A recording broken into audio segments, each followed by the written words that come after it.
Log Town, rain hammering the execution platform, the town where it all began, and where it was supposed to end. The Pirate King stands there with the noose around his neck, the crowd roaring, Marines lining the square with rifles aimed. In the original timeline, this is where Gol D Roger smiles, declares the existence of One Piece, and dies. But what if he doesn't? The executioners raise their spears, the blades flash down, everyone leans in, waiting for history to repeat itself.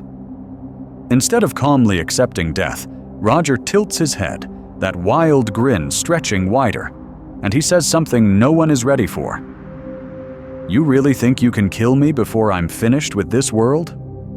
Lightning cracks, the spears hit, and then the impossible happens. There is no spray of blood, no lifeless body hanging in the rain, and the platform explodes in a shockwave of Conqueror's haki so dense that Marines across the square drop instantly, eyes rolled back, foam at their mouths. The wood splinters, the gallows shatter, and in the smoke, you see it. Gol D Roger, still standing, chains broken, aura flaring like a storm. In the original timeline, his death triggers the Great Pirate Era. His last words ignite the world's dreams, send countless pirates, including Shanks and later Luffy, chasing the treasure he left behind. But in this timeline, the Pirate King doesn't leave a will behind. He walks away with it. The crowd panics. Some drop to their knees. Others scream that the Pirate King is immortal. Sengoku is shouting orders you can't even hear over the chaos. Garp is already moving, leaping toward the ruined platform, fists clenched, or torn between duty and a lifetime of battles with this one man. And Roger just laughs, because of course he does. Here's the kicker. The Marines don't just fail to execute him, they get humiliated on the world stage. Den Mushi cameras broadcast every second. The world government's justice is shattered in front of the entire planet. There is no clean martyrdom, no neat ending. There is a living Pirate King who just told the world the Navy can't kill him. So what happens when there's no Great Pirate Era the way we know it? What if there's no vacuum for Whitebeard to quietly become the strongest man alive because Roger is still out there, still the measuring stick? What if Ace grows up in a world where his father never becomes a legend of the past, but a threat the Marines are desperate to erase right now? Does Luffy still look to the sea with the same innocent dream when Shanks' old captain is alive and actively shaking the world? Or does that dream get twisted into something bigger, darker, way more dangerous than just, "I'll become Pirate King"? And if Marineford was a war to execute one man's son, what does the war look like when that man himself is still sailing? As the smoke clears, we end on one image, Sengoku and Garp, standing amid fallen Marines, staring at Roger's silhouette vanishing into the storm. They both know it in that instant. History didn't just bend, it broke. And you're about to see how far that single survival ripples across the entire story. So before we start throwing Roger into Marineford and rewriting the final war, we need to lock in one thing. What exactly changed on that execution platform in Log Town? In the original timeline, everything up to that day is the same. Roger becomes Pirate King. He reaches Laugh-Tale. He learns the truth of the Void Century, Joy Boy, and the ancient weapons. He disbands the Roger Pirates, says goodbye to Rayleigh, leaves the Straw Hat with Shanks, and quietly turns himself in because his illness is terminal and he wants to protect his crew. That entire story? Untouched. But what if the world government's perfect public spectacle doesn't go according to plan? In this timeline, the Marines still chain Roger up, the crowd still roars, and the executioners still raise their blades. He still smiles. He still speaks. The words that ignite the Great Pirate Era still leave his mouth. Only this time, the ending is different. Here's the kicker. Roger is still dying.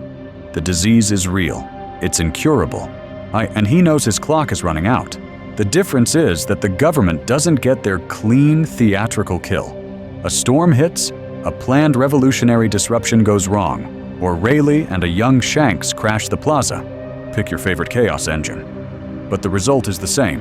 The platform collapses, the executioners fail, and the Marines are forced into a messy half-victory where the Pirate King escapes live, in front of the whole world.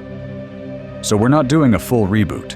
We're running a continuous main timeline where everything up to Logtown is canon, the speech still happens, the Age of Dreams still sparks. But Roger walks away alive and keeps sailing for several more years. From there, we'll occasionally branch.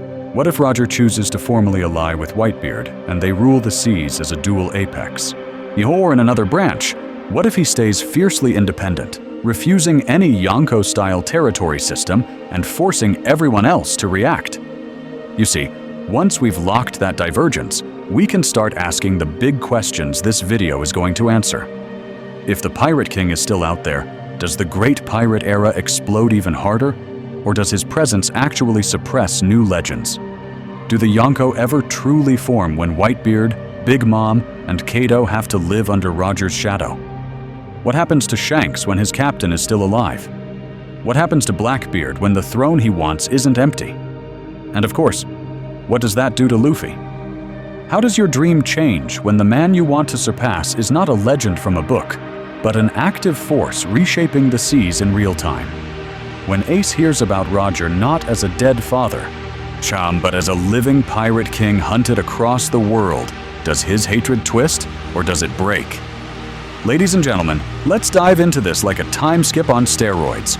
We're going to move fast, jump across years and battles, and constantly line up scenes from the original timeline next to this one, so you can feel every fracture. By the end, we're heading toward a final war, where Marineford looks small, the Revolutionary Army can't stay in the shadows, and Gol D Roger himself stands at the center of the storm. But to get there, we first need to see how he actually survives Logtown, and what price the world pays for that failure. So before we break the world, we have to rewind it. To feel how insane this new timeline is, you need to remember exactly who Gol D Roger was when he walked toward that scaffold. In the original timeline, this man didn't just appear at Logtown as Pirate King out of nowhere. He was the monster who helped end the Rocks era at God Valley, fighting alongside Garp against a crew so terrifying it had Whitebeard, Big Mom, and Kaido on the same ship. From there, Roger's legend snowballed. He clashed with Whitebeard over and over, not as some cartoon rival, but as a man who could stand equal with the strongest in the world, trading blows and drinks with the only pirate he truly saw as a peer. You see, Roger wasn't alone on that road. Rayleigh was there from the start, the Dark King at his side, steering the Oro Jackson through storms that would sink normal crews instantly. Together with their family of misfits, they did the impossible. They reached Laugh-Tale, uncovered the Void Century, learned the truth of the D and the ancient weapons, and laughed at the world's biggest secret. That final voyage crowned him Pirate King, but it also put a target on his back, bigger than any bounty. Here's the kicker. Roger's story doesn't end because the Marines finally catch him. It ends because he lets it. He's dying. An incurable illness is eating him away, and instead of dragging his crew into a hopeless war, he disbands them. He sends Rayleigh into the shadows. He lets Shanks and Buggy go their own way. Then he walks, alone, into Marine custody. But what if that surrender wasn't weakness at all? Even in the original timeline, it's a power play. By choosing a public execution, Roger forces the world government to put the Pirate King on stage. And in that one moment, with the whole world watching, he drops the bomb. His treasure, One Piece, is real. Whoever finds it can have it all. Like that single declaration doesn't just echo, it detonates. The Great Pirate Era explodes into existence off one man's final sentence. Now zoom in on the platform. Garp and Sengoku aren't just faceless Marines here. They're men who chased Roger for decades, who respected him enough to entrust Ace to Garp, who understand exactly how dangerous his smile is. They stand there knowing this death is a necessary evil to keep the balance between Marines, warlords, and the rising Yonko. And then, the blades fall. The Pirate King dies. history locks into place, and Luffy, Ace, Marineford, everything you know, flows from that one fixed point. But what if that point isn't fixed? What if, in this timeline, the execution doesn't go the way the world remembers, and Gol D Roger refuses to stay dead? So in this timeline, aren't the blades come down and miss their mark? The setup looks the same at first. Logue Town, rain, the whole world watching through crackling Den Mushi feeds as the Pirate King kneels. In the original timeline, it's quick, clean, symbolic. Roger smiles, speaks of One Piece, and dies in a single, perfect moment that rewrites history. But what if that moment gets hijacked before it can become legend? Here's the kicker. Roger doesn't walk to the gallows blind. He walks in, trusting his crew.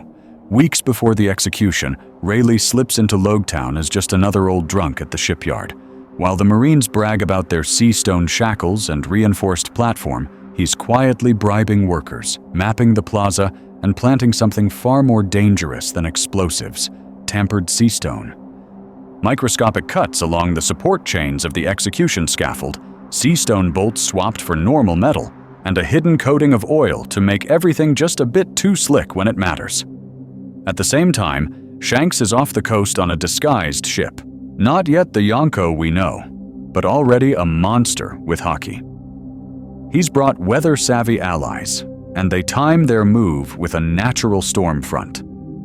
Lightning, wind, and rain aren't just atmosphere anymore. They're cover. You see, when the world government wants a perfect broadcast, the last thing they want is interference. In this timeline, that interference is weaponized. The executioners raise their blades. The crowd holds its breath. Garp and Sengoku are on high alert. And then suddenly, it all snaps. Lightning slams into a nearby tower, not the platform itself, but close enough to make every Den Mushi squeal and distort. At that exact instant, Rayleigh triggers the sabotage. A hidden line tugged, a support pin yanked free. The sea stone stalks under the platform shear, the scaffold lurches, and the executioners lose their footing. Blades swing down, but the whole structure drops a meter, turning a killing stroke into a brutal, glancing cut across Roger's back. Blood sprays, but he doesn't die. Smoke bombs, already tucked into the base of the platform, ignite from the impact. The broadcast turns into static and white haze. Civilians scream, Marines scramble, tripping on suddenly slick, buckling wood as the plaza becomes a war zone instead of a ceremony. And right there, Garp and Sengoku face the impossible choice. Do they order the admirals to annihilate the platform, risking a massacre of civilians and their own men, live on every screen? Or do they hold back and let the chaos play out? In the original timeline, they control the narrative with a clean execution. In this timeline, any overreaction becomes proof that the world government lost control of the Pirate King. They hesitate. For a second, that's all Rayleigh and Shanks need. Rayleigh appears out of the smoke with a flash of Conqueror's haki, dropping fodder instantly. Shanks charges through the panicking crowd, using the storm and confusion to cover his advance. Together, they sever the last chains, haul Roger up, and dive off the collapsing scaffold onto a waiting ship rigged beneath the harbor pier. By the time the Den Mushi feeds stabilize, all anyone sees is a ruined platform, wounded Marines, and a single, haunting image: empty shackles swinging in the rain. The world government can't redo this.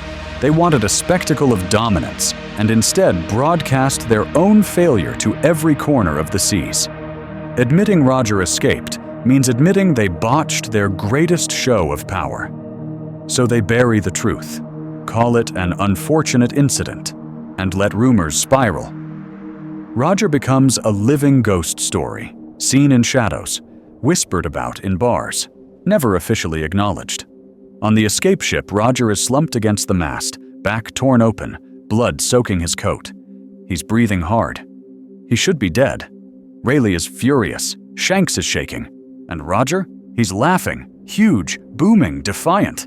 "Looks like my era isn't over yet," He roars into the storm. So what does the world do when the Pirate King doesn't die?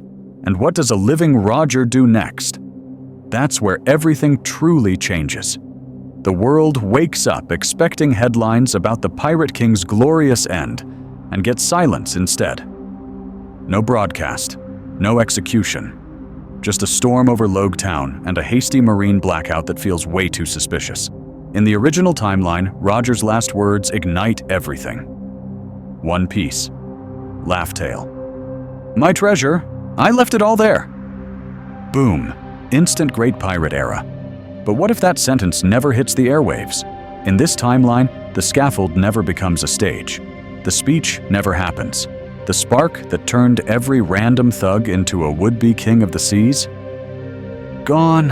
Here's the kicker. Secrets don't stay buried in one piece. You see, sailors whisper about a botched execution, but Cypher Paul agents relocating a certain legendary prisoner. A marine doctor who vanishes after treating a man with a familiar mustache. Rumors of Laugh Tale and a final treasure still leak out, not as a proud declaration, but as half-heard stories from terrified witnesses who know saying too much is a death sentence. So the world government goes into overdrive. Officially, they call it a transfer. Gol D Roger is being moved to a secure, undisclosed facility. Unofficially, they crank bounties through the roof, militarize the blues, and unleash Cypher Paul like rabid dogs. Any ship flying a Jolly Roger gets hunted down before it can dream of reaching the Grand Line. They're trying to strangle a new era in its crib before it can even crawl. And the pirates? They feel it instantly. There's no hopeful gold rush. There's no romantic legend shouted from a scaffold. Instead, the seas slide into a darker, paranoid age. Chasing Roger's legacy isn't just piracy now, it's treason. If you're caught asking about the final island, you don't get a prison cell, you get erased. Imagine a rookie captain in the East Blue bragging that he heard Roger found something at the end of the world, and then the next day, his entire crew disappears in a quiet marine raid. That fear warps the balance of power. With Roger still alive somewhere, the Yonko system can't stabilize the same way. In the original timeline, Whitebeard rises as the strongest man alive. Big Mom and Kaido carve out their thrones, and the world settles into that four-emperor equilibrium.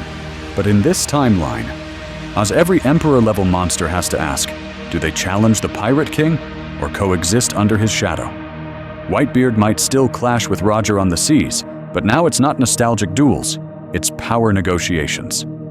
Big Mom hoards information, turning scraps about Laugh Tale into leverage.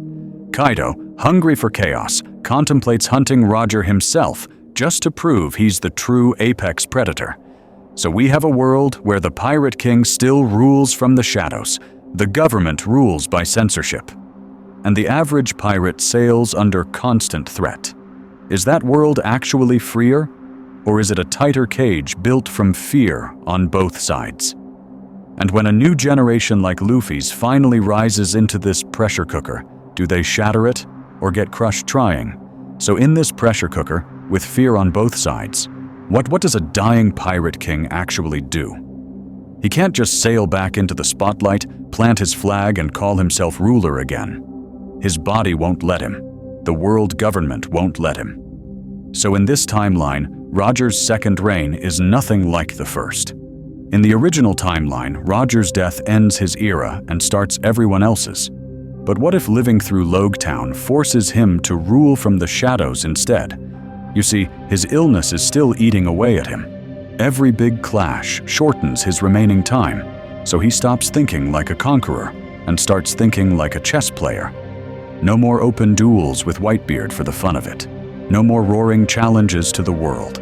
Now it's about where he can hurt the government the most, without burning out before the real endgame. That's where the two modes of Roger kick in. The first mode, Hidden Emperor. From a network of secret islands, old Roger quietly locks down key routes, raftal approaches, ancient weapon rumor zones, even pathways to places like Wano and Fishman Island. He doesn't need a Yonko title. He controls the currents that Yonko need to move. Smugglers, former Roger pirates, even disillusioned Marines become his web. A Cypher Pol ship vanishes here, a celestial dragon convoy. Mysteriously, never arrives there. The seas feel random, but behind the curtain, it's Roger pulling strings. Second mode, wandering legend. Every once in a while, when a new name starts echoing across the Grand Line, an old ship appears out of nowhere. A battered Oro Jackson variant. A man with a familiar mustache, coughing between laughs. He crashes into critical moments just long enough to test people. A rookie Emperor candidate about to slaughter civilians? Roger steps in, dismantles them, and walks away. A crew on the verge of discovering a poneglyph they're not ready for? He blocks them, smiles, and says, "Not yet." Here's the kicker. This isn't just random trolling. Roger's seen the Void Century. He's heard the full story of Joy Boy. In this timeline, he knows the world still isn't ready, and that his survival is a delay, not a cure. The promised one isn't him. It might be Ace. It might be Luffy. It might be someone we haven't even met. So instead of lighting the fuse like he did at Marineford's spiritual ancestor, he's holding the fire, waiting for the right powder keg. Rayleigh and the old crew adapt around that mission. Some vanish into underworld networks as information brokers, feeding Roger intel on the Gorosei, on Blackbeard's rise, on the Seraphim projects. Others, like Shanks, go fully independent, guiding the next generation in plain sight while never revealing the full truth. A few take the Rayleigh route, training monsters like Luffy and Ace, nudging them toward the new world without ever forming a new Pirate King crew. And one night, after a brutal coughing fit that leaves blood on the deck, Roger makes his quiet vow. If the government won't let a new era be born naturally, he'll drag them into the open himself. One last war, one last Marineford, but this time with Gol D Roger at the center of the battlefield. The only question is, who stands beside him when that day finally comes? So if Roger's vowing to drag the world government into one last Marineford-level war, there's one name you all have to ask about. Whitebeard. The man who, like in the original timeline, inherited the sea after Roger's death and became the strongest man in the world. But what if that torch never gets passed because Roger never steps off the stage? Let's dive into their core dynamic first, because you see, these two were never simple enemies. They weren't Kaido and Luffy trying to crush each other's skulls. They were monsters who clashed so hard their territories shook, then shared sake on the deck afterward. Roger begging to see Odin, Whitebeard laughing and calling him an idiot, their crews camping on opposite shores like it was a festival instead of a war. Rivals. Brothers in era-defining crime. In the original timeline, Roger's execution creates a vacuum. The Pirate King is gone, the One Piece is a legend, and Whitebeard naturally becomes the man closest to that throne. Oh, the strongest man alive. The one who could have claimed the crown if he wanted. The world, the Marines, even pirates treat him as the living shadow of the Pirate King. But in this timeline, that image never solidifies. How do you become the closest man to One Piece when the actual man who reached it is still out there, still breathing, still sailing? Here's the kicker. Whitebeard's power doesn't change. His Gura Gura is still the power to destroy the world. His haki is still monstrous, but the narrative around him is blocked. Every time a newspaper calls him the strongest, there's a quiet asterisk. Except for Roger. Every time the underworld whispers about the Sea's Emperor, they have to mention the living legend still looming behind the curtain. So Whitebeard has two real paths. One, and he stands beside Roger as an equal pillar of the old era. Imagine a big two, where the Roger pirates and Whitebeard pirates openly coordinate. Shared territories, agreed borders, Garp and Sengoku losing sleep, because if those two ever decide to move together, Marineford isn't a war, it's a burial site. Whitebeard raises Ace and his sons under Roger's sky, backing the Pirate King's second reign while quietly ensuring his family is untouchable. Or 2, Whitebeard does the opposite. He deliberately steps back. He's already a man who never cared about the One Piece. He only cared about having a family. In this timeline, that instinct goes into overdrive. He sees Roger's looming war, sees how close the world is to cracking, and decides, I won't swing first.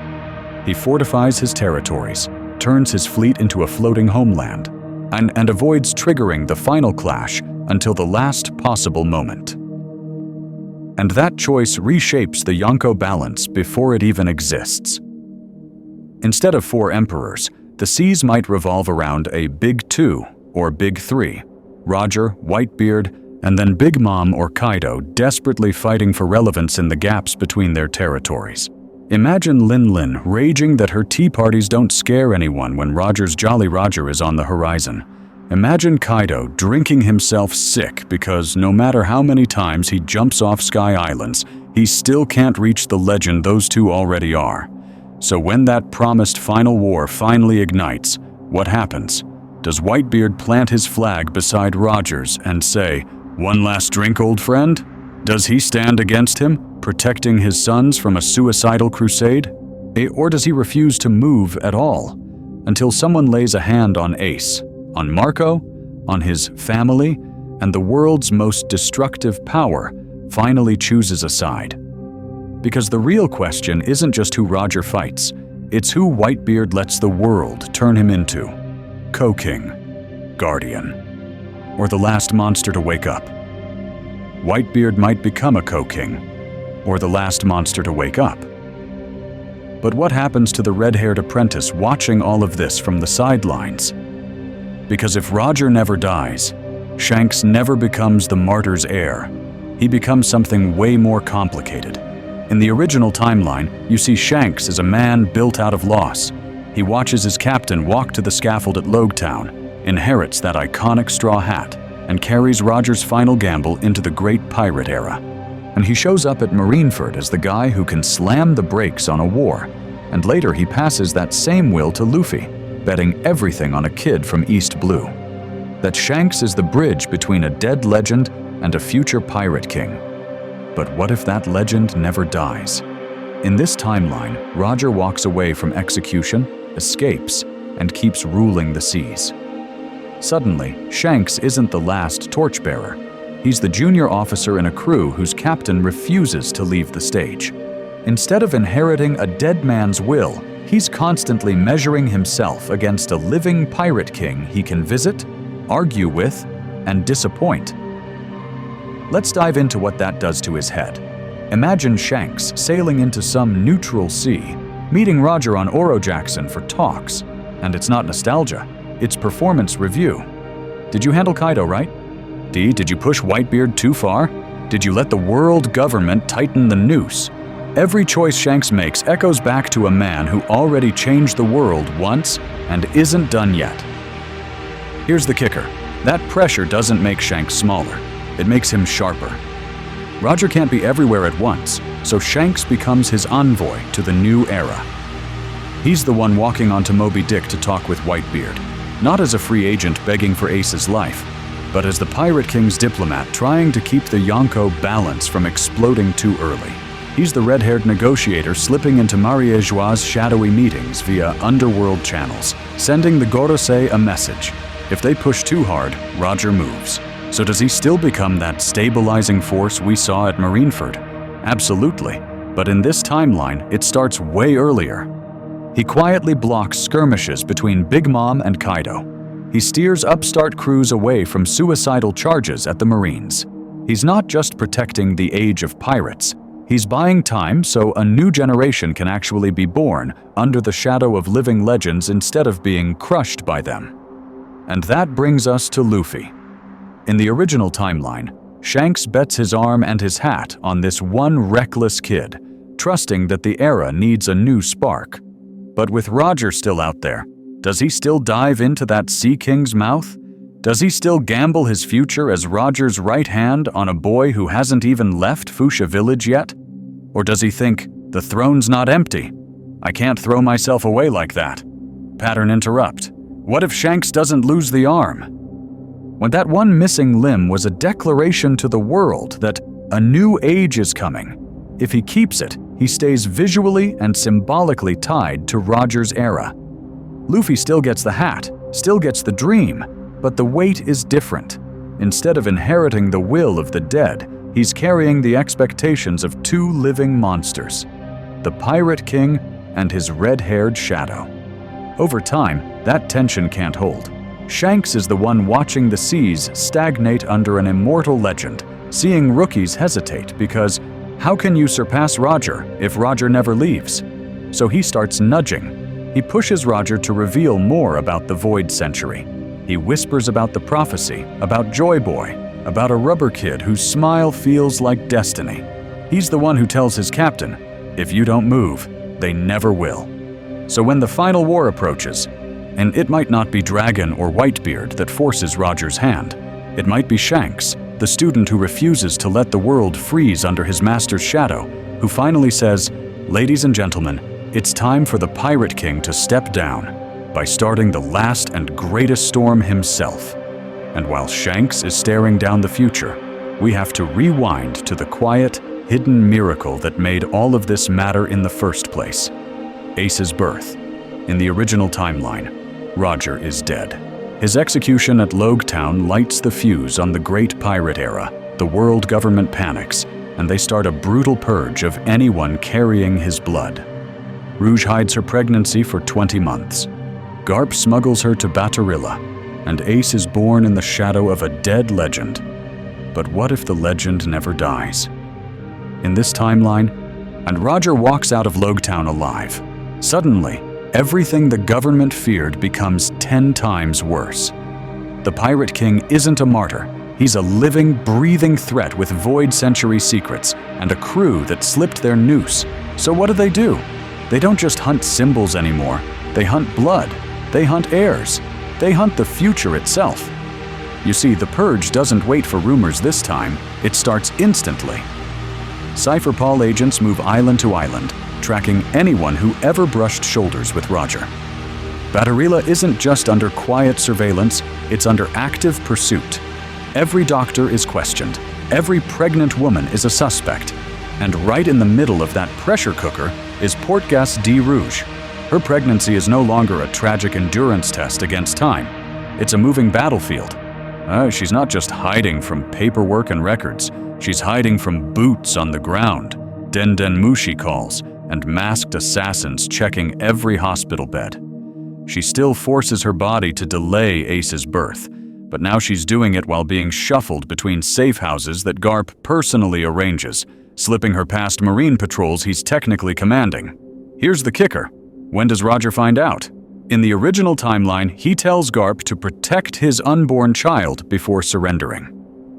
But in this timeline, that conversation hits different. Imagine Roger, freshly escaped, bloodied from Logtown, meeting Garp in some secret cove.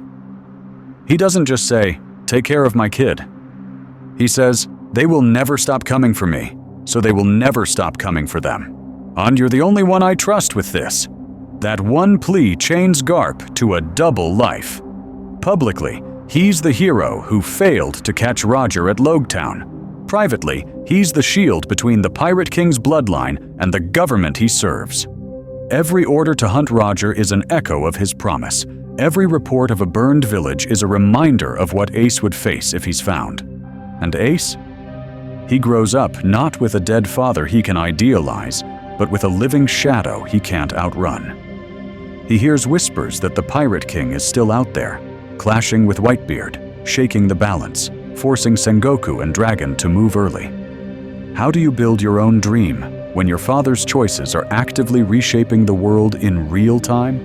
Do you want to surpass him, destroy him, or save him? That's the identity crisis waiting to explode. Because when Ace finally learns the truth, he isn't just inheriting a will. He's inheriting a war that's still going on. And the next time Roger's name shakes the seas, Ace might be standing on the opposite side of the wave. Ace is inheriting a war, but there's one man who's been fighting his own private war long before Marineford, long before Luffy was even born. Monkey D. Garp. You see, in the original timeline, Garp's burden really kicks in after Roger's death. He's honoring a last request. The Pirate King is gone, the era explodes, and Garp can tell himself he's just protecting a child from a dead man's sins. But what if that dead man never died? What if Gol D Roger walks out of Logtown alive and keeps shaking the seas? Suddenly, Garp isn't just the hero of the Marines who cornered Roger countless times. He's also the only Marine the Pirate King trusted with his unborn son. That combination is insane. The man the world praises for chasing Roger to the ends of the earth is the same man Roger quietly asked, "Protect my child." And in this timeline, that promise doesn't fade into the past. It's alive, active, and getting heavier every time Roger's bounty poster gets updated. Because here's the kicker, Garp is no longer honoring a dead man's will. He is actively defying the world government, while that man is still out there, humiliating them. Every time Roger clowns a buster call, every time Rayleigh and Shanks pull off another escape, the Gorosei aren't just seeing the Pirate King. They're seeing the Marine who let his bloodline live. How long before they connect Ace's existence to Garp's softness at God Valley, at Logtown, at every battle where he refused to go all the way? Now plug Ace into this. In the original timeline, Ace burns with hatred toward a dead father whose name curses him. But in this timeline, imagine Ace growing up in Dawn Island, hearing whispers. The Pirate King survived. The Pirate King is still out there. The Pirate King is still choosing the sea over his own son. That hits different. Instead of, "Why did my father die and leave me with his sin?" it becomes, "Why is he alive and still not here?" Garp is stuck in the middle of that storm. He's training Ace, feeding him, punching him into the ground when he mouths off, while the boy stares at the news and sees Roger trading blows with Whitebeard or dodging another Marine fleet. How do you tell Ace to stay hidden when his father is literally rewriting history in real time? How many times does Garp have to knock him out to stop him from running to sea and demanding answers himself? And then, as if that wasn't enough pressure, you've got Dragon. Let's dive into this nightmare family tree. Garp has a pirate grandson in Ace, a revolutionary son in Dragon, and looming over all of it, a living pirate king who once respected him as a rival. Dragon is watching the world government tighten its grip because Roger survived. He's seeing censorship spike, islands vanish, O'Hara-level incidents repeat. Does Dragon start to think the Marines will never change as long as Roger keeps provoking them? Or does he think if even Roger can't topple them, someone else has to? Either way, every step Dragon takes toward open revolution makes Garp's Marine coat feel heavier. This is where Garp's justice fractures. What is justice? When your son is attacking the celestial dragons, your grandson wants to chase the Pirate King, and the man you used to trade blows with is the spark for all of it.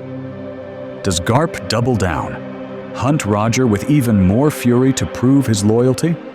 Or does he quietly drag his feet, letting chances slip, because arresting Roger means betraying the promise he made to protect that bloodline? Picture the quiet version of this conflict. No war drums, no cheering crowds. Just Garp, late at night in Marineford, the office empty, the sea outside dead calm. A fresh wanted poster of Gol D Roger is on his desk, bounty higher than ever, the words "Alive Only" stamped across the bottom. In his drawer, hidden under paperwork, is a photo of Ace as a kid, grinning with a missing tooth. Garp stares at Roger's face, then at the drawer, then back at the poster. One day, he knows, those two pieces of paper might collide. One order from the fleet admiral, one mission briefing, and he'll have to choose: arrest the Pirate King or save his family. And in this timeline, ladies and gentlemen, that choice isn't theoretical. It's ticking closer with every wave Roger sends crashing against the world government. And while Garp's staring at that bounty poster, somewhere else another man is staring at a very different symbol. the world government's flag burning over a conquered kingdom. That man is Monkey D. Dragon. In the original timeline, Dragon is this ghost in the background, a mysterious revolutionary who declares war on the Celestial Dragon's entire system without ever needing Roger's name. He doesn't fly the Jolly Roger, he doesn't care about treasure, and he doesn't move when Marineford explodes into chaos. His fight is against the idea that a handful of gods can stand on everyone's necks forever. But what if his awakening happens in a world where the Pirate King never actually dies? Dragon is in Logetown. He watches that execution platform, just like Garp did once. He sees the noose, the blades, the smug Celestial Dragon envoys waiting to toast the end of an era. And then he sees it fail. The lightning. The chaos. Roger vanishing from the stage of history without a corpse. In that instant, Dragon doesn't just see cruelty, he sees vulnerability. The system that claims to be absolute just got embarrassed in front of the world. That's the spark. You see, in this timeline, the failed execution becomes Dragon's God Valley moment. If they can't even kill their greatest enemy cleanly, how untouchable are they really? So instead of slowly building a network in the shadows like in the original timeline, he accelerates. He starts recruiting earlier, harder, smarter. Kingdoms that would have waited until Marineford to rebel suddenly have a living symbol to rally around. The Pirate King the government couldn't erase. Here's the kicker. Does Dragon ever actually meet Roger? We push this timeline forward a few years. Somewhere in the Calm Belt, on a fog-covered island, a cloaked revolutionary walks into a ruined shrine, and Gol D. Roger is already there, laughing. Roger, the man who reached Laugh-Tale, knows the Void Century, Joy Boy, the truth of the world. Dragon knows oppression, economics, how revolutions live and die. Their conversation is quiet, but it shakes the story more than Marineford. Roger warns him, pure revolution, without the chosen era awakening, will just swap one tyrant for another. Dragon fires back. Waiting for destiny is how tyrants stay in power. That clash of ideals creates a terrifying possibility.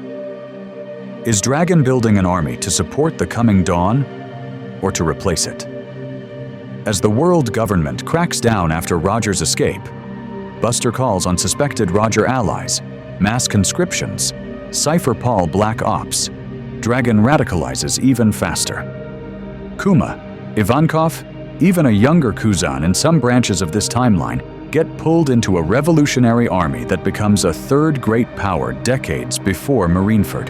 So when the final war comes, what happens? Is Dragon fighting shoulder to shoulder with Roger? Is he using Roger's legend as a shield while secretly planning a world beyond pirates and kings? Or, ladies and gentlemen, are we heading toward the wildest scenario of all? A battlefield where the Pirate King, the world government, and the world's greatest revolutionary are three separate forces. And Luffy has to choose where to stand?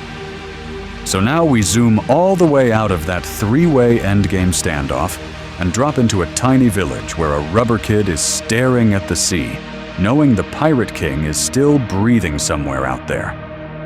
In the original timeline, Luffy grows up on stories of a dead legend. Roger is a name from a book, a man who smiled on the scaffold and kicked off the Great Pirate Era with one sentence. Luffy's dream forms in that vacuum. Become Pirate King, claim that title, start his own era. But what if the era never really started, because it never really ended? In this timeline, Roger's escape from execution doesn't just change Marineford decades later, it rewires Luffy's childhood. Every newspaper Makino unfolds has Roger's face on it. Sometimes it's a blurry shot of Oro Jackson vanishing into a storm. Sometimes it's a headline about the Pirate King sighted near the New World frontier.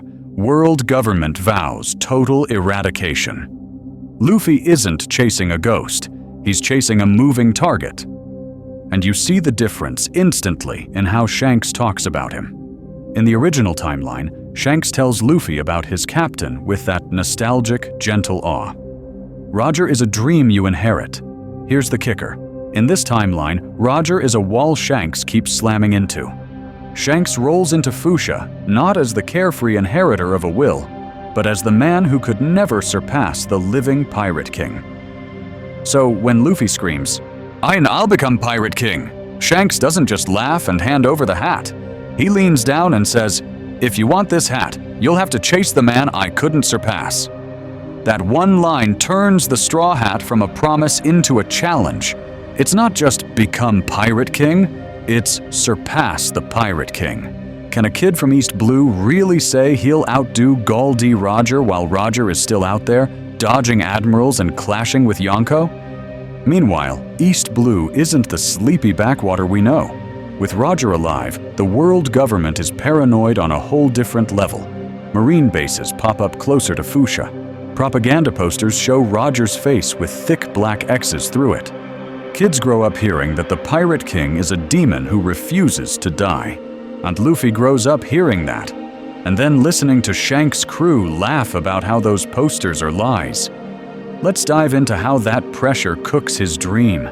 Every bar brawl, every bandit insult hits different when Marines are already watching this tiny village for Roger sympathizers. When Higuma mocks pirates, he isn't just mocking Shanks, he's mocking the man the entire world government can't put down. Luffy's rage isn't only about pride, it's about defending a dream the whole planet is trying to stamp out. So when Shanks finally sails away, arm lost, flag defended, the hat doesn't simply mark the birth of a new era like in the original timeline. Luffy puts it on knowing the old era refuses to die. He's not declaring, "My time starts now." He's declaring, "I'm coming to end yours," and then go beyond it. And somewhere, on a ship the world still can't catch, does Roger feel that shift in the wind? Or does he have no idea that a rubber kid from East Blue just set himself on a collision course with a living legend? If the Straw Hat is Luffy's quiet declaration of war, then the headlines are the drumbeats everyone else hears. And in this timeline, those headlines never stop screaming one name: Gol D Roger. In the original timeline, the worst generation rises into a vacuum. Roger's dead. Whitebeard is old. Kaido and Big Mom are entrenched. And the Yonko system is this terrifying but stable weather pattern hanging over the new world. You enter, you pick your lane, you try not to get erased. But what if the Pirate King never left the board? What happens when the old era doesn't just refuse to die? It keeps winning. You see Kid, Law, Hawkins, Drake, Adapu, all of them grow up with a completely different kind of bedtime story. No man who started the great pirate era with his death. Instead, it's the man the world government cannot execute, cannot corner, cannot silence. Every few months, another insane report. Roger clashing with an admiral near Elbaf and vanishing. Roger slipping past a buster call around God Valley ruins. Roger's Jolly Roger spotted at the edge of Mary Jawas's shadow, and then gone. For rookie pirates, that does something twisted to your ambition. Do you really want to become Pirate King when the Pirate King is still out there, undefeated, making the Marines look like clowns? In this timeline, some supernovas lock onto him directly. Kid doesn't just want chaos. He wants to be the madman who tears down the legend himself, as the guy who proves the Pirate King can bleed. Law? He's the tactician eyeing the storm, planning to operate in the wake of Roger's clashes, harvesting territory and secrets from the craters those battles leave behind. And then you have the ones who want to dodge the sun entirely. Hawkins reads his cards and sees a towering probability of death by Roger's wake. So he shifts, aiming to exist in the negative space, islands Roger won't bother with, deals the world government can't publicly acknowledge, pacts with low-key monsters like Urouge to survive in the cracks. Here's the kicker. The New World's map is no longer clean Yonko colors. Islands that were pure Big Mom turf in the original timeline are now three-way minefields. Former Whitebeard territories become contested between Marco-led remnants, and Roger loyalists flying a slightly altered Jolly Roger and hungry supernovas planting their flags for as long as they can hold out. A single log pose needle might point to an island where a Roger division commander, a Whitebeard's son, and a rising Kid alliance are all circling like sharks. So when everyone finally converges on Sabaody, the energy is completely different. In the original timeline, the supernovas are staring at the red line thinking, beyond this point are the Yonko. In this timeline, they're staring at it thinking, beyond this point is a live war zone where the Pirate King might literally walk onto our ship. Are you preparing for territory battles? Or for the chance that your very first New World island is where Roger, Shanks, and an admiral collide right above your head? And when Luffy punches that celestial dragon, the question hanging over Sabaody isn't just, will a Marine Admiral show up? It's, if the Pirate King hears this, does he let it slide, or does his era personally come to meet the next one? And that's where the real nightmare for the world government begins. Because their entire three great powers equation only works if one thing is true. Gol D Roger is gone. Dead. Off the board. The Marines, the Warlords, the Yonko. That balance is built on a lie that the Pirate King's era has ended. In the original timeline, they let the seas explode into chaos, then slowly freeze into a new normal. Whitebeard, Big Mom, Kaido, Shanks as the Yonko, the Shichibukai as a leash on pirates, and the Marines as the public face of order. But what if Roger never dies, never surrenders, and never gives them that clean reset? In this timeline, on every chart in Mariajois has a blank, unspoken fourth column. Roger's shadow. Let's dive into that. Roger doesn't sit on a throne like a standard emperor. He vanishes into the new world, leaving behind hidden islands only his crew knows, old allies like Rayleigh and Crocus, and entire routes that the log pose can't easily track. To the common people, it feels like a legend. To Sengoku and the Gorosei, it's an unofficial fourth pillar they can't acknowledge without admitting their age of justice is a fraud. So they overcompensate. Stronger warlords, harsher bounties, admirals dispatched deeper into the new world than in the original timeline. Every time a marine fleet pushes too far, it suddenly, coincidentally, runs into a storm, a rogue sea king, or a no-name pirate crew with Roger's Jolly Roger hidden on the underside of their sail. You see, the Pirate King isn't fighting open wars. He's quietly vetoing any world order that doesn't include his freedom. Here's the kicker. The Yonko can't fully crystallize while that ghost is moving. Big Mom, who loves collecting bloodlines, sees Roger's living legacy as the ultimate prize. She doesn't just want Pudding's third eye to read the poneglyphs. She wants political marriages into any branch of Roger's crew, any rumored child, any island that once flew his flag. Imagine her sending proposals to Shanks, to Rouge's hidden homeland, even trying to bait Rayleigh out of retirement with a tea party that's really a hostage negotiation. Kaido goes the opposite way. He doesn't care about subtle control. He wants the greatest war in history. As a living Roger is an insult and a promise. In this timeline, Kaido's suicide attempts include straight-up hunting rumors of Roger's ship, attacking islands that whisper about the Pirate King's visits, screaming into the sky for the man who reached Laugh-Tale to come down and die properly. Because of that, the Yonko system never settles into a Cold War. Territories flip like crazy. One year an island pays tribute to Big Mom. The next it's liberated by a Roger-affiliated crew. Then Kaido crashes in looking for a fight, and suddenly a Marine buster call appears trying to erase the evidence. Alliances are made on Tuesday and broken by Friday.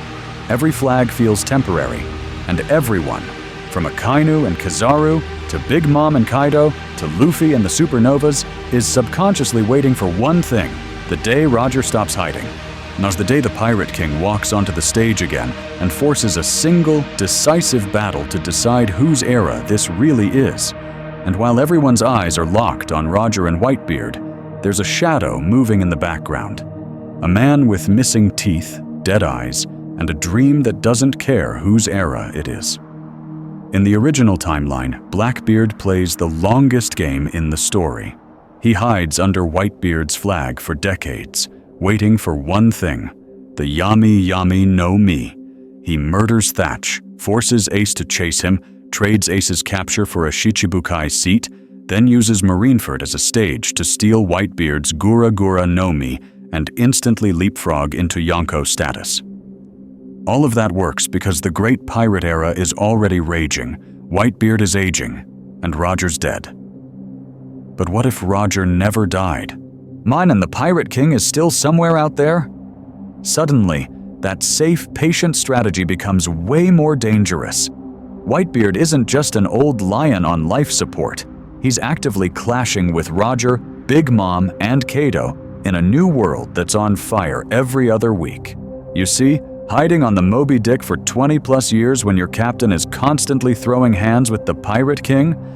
That's not a retirement plan. That's a death wish. So in this timeline, Teach has to adapt. He still wants the Yami Yami no Mi, because that fruit is the core of his entire broken build. But he can't just lurk in the background forever. The chaos Roger creates actually gives him richer opportunities. More high-level devil fruits in circulation, more legendary crews moving around, and more chances for accidents. Imagine Blackbeard sneaking through the aftermath of a Roger-Whitebeard clash, scavenging from fallen enemies, testing his darkness on real legends instead of random pirates. And here's the kicker. With Roger alive, Blackbeard's target list expands. It's not just Whitebeard's throne anymore. Does Teach start hunting former Roger pirates, trying to crack their knowledge of Laugh-Tale? Does he send Lafitte and Shiryu after Rayleigh on Sabaody, or stalk Crocus at Reverse Mountain for clues on the final island? We could even see Teach planning the unthinkable, stealing something from Roger himself. Not just his life, but his legacy. His route to the One Piece. Meanwhile, the world government is watching all of this and sweating bullets. Roger won't die. Whitebeard won't back down. Kaido and Big Mom are circling. So what if they quietly speedrun their favorite tactic? Use pirates to kill pirates. In the original timeline, they tolerated Blackbeard long enough for Impel Down and Marineford. In this timeline, they might actively feed him intel, prisoners, and devil fruits, turning Teach into a controlled nuke they hope detonates on Roger and Whitebeard instead of Marie Chua. But ladies and gentlemen, you know Blackbeard. He's not playing to be someone's weapon. In a world where the Pirate King still sits on the throne, Teach's ambition has to go even higher. He doesn't just want to replace Whitebeard as a Yonko, he wants to erase Gol D. Roger's legend completely, hijack the One Piece, and become the only name history remembers. So when that final war comes, whose dream are we really watching? The man who found the treasure first, or the man who wants to steal the entire era out from under him? And that question takes us straight into the deepest lore pit of this entire what if. Because to really judge Roger's living era, you have to go back to the moment he stood on Laugh-Tale, read Joy Boy's apology, and laughed at the world's cruel joke. In the original timeline, Roger literally says it. They were too early. He didn't have the strength, the allies, or the right era to fulfill Joy Boy's promise. All he could do was understand the truth, laugh, and then throw the match forward to the future. But what if he never throws it? What if the man who was too early refuses to leave the stage and keeps center spotlight for another 20 years? Here's the kicker.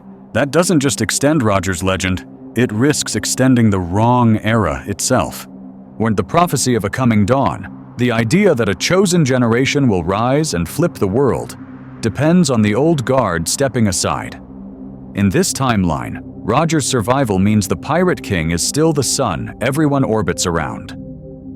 Luffy, Ace, Kid, Law, even Dragon's movement all have to grow in the shadow of a man who already reached the end of the Grand Line. You see, the will of D was never about one person winning. It's a chain. Roger, Dragon, Luffy, Ace, Teach, all Ds, all different answers to the same ancient question. In the original timeline, Roger's death is the trigger. It awakens Dragon's revolution, it shapes Ace's birth, It inspires Luffy's dream, and it clears the board so Blackbeard can step into the Yonko race.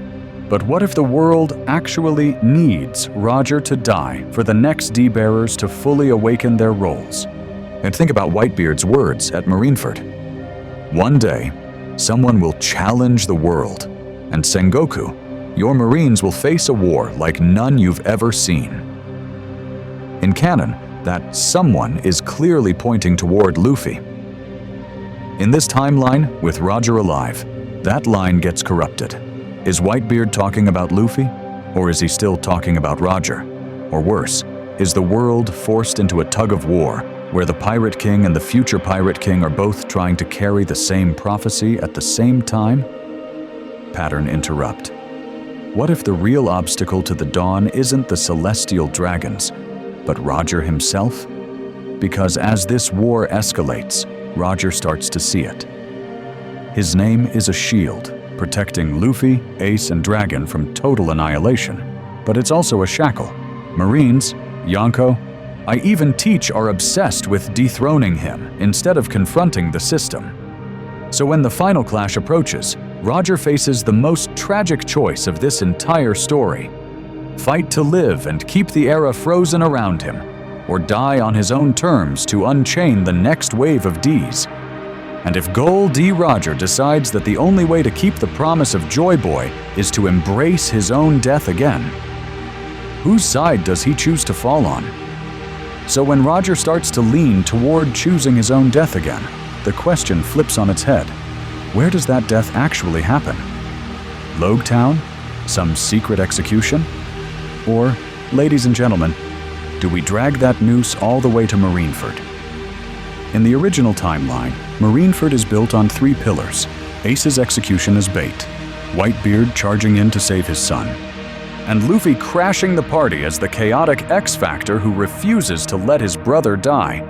The Marines want one thing: crush Whitebeard, end the old era, and broadcast their victory across the world. But what if that old era never really ended because the Pirate King never died? Then Marineford can't just be about Ace anymore. In this timeline, Ace on the platform is the fuse, but Gol D. Roger is the bomb they've been trying to detonate for decades. This isn't just a public execution, it's the world government's second, long-delayed attempt to kill the Pirate King in front of everyone. Here's the kicker. Ace still gets captured. Only this time, the headline isn't Whitebeard's 2nd Division Commander, it's Son of Gol D. Roger. The secret Garp and Sengoku tried to bury becomes the centerpiece of the show. But the broadcast doesn't just taunt Whitebeard, it's a message to the one man the Gorosei fear the most. Come out, Roger, or watch your son die for your sins.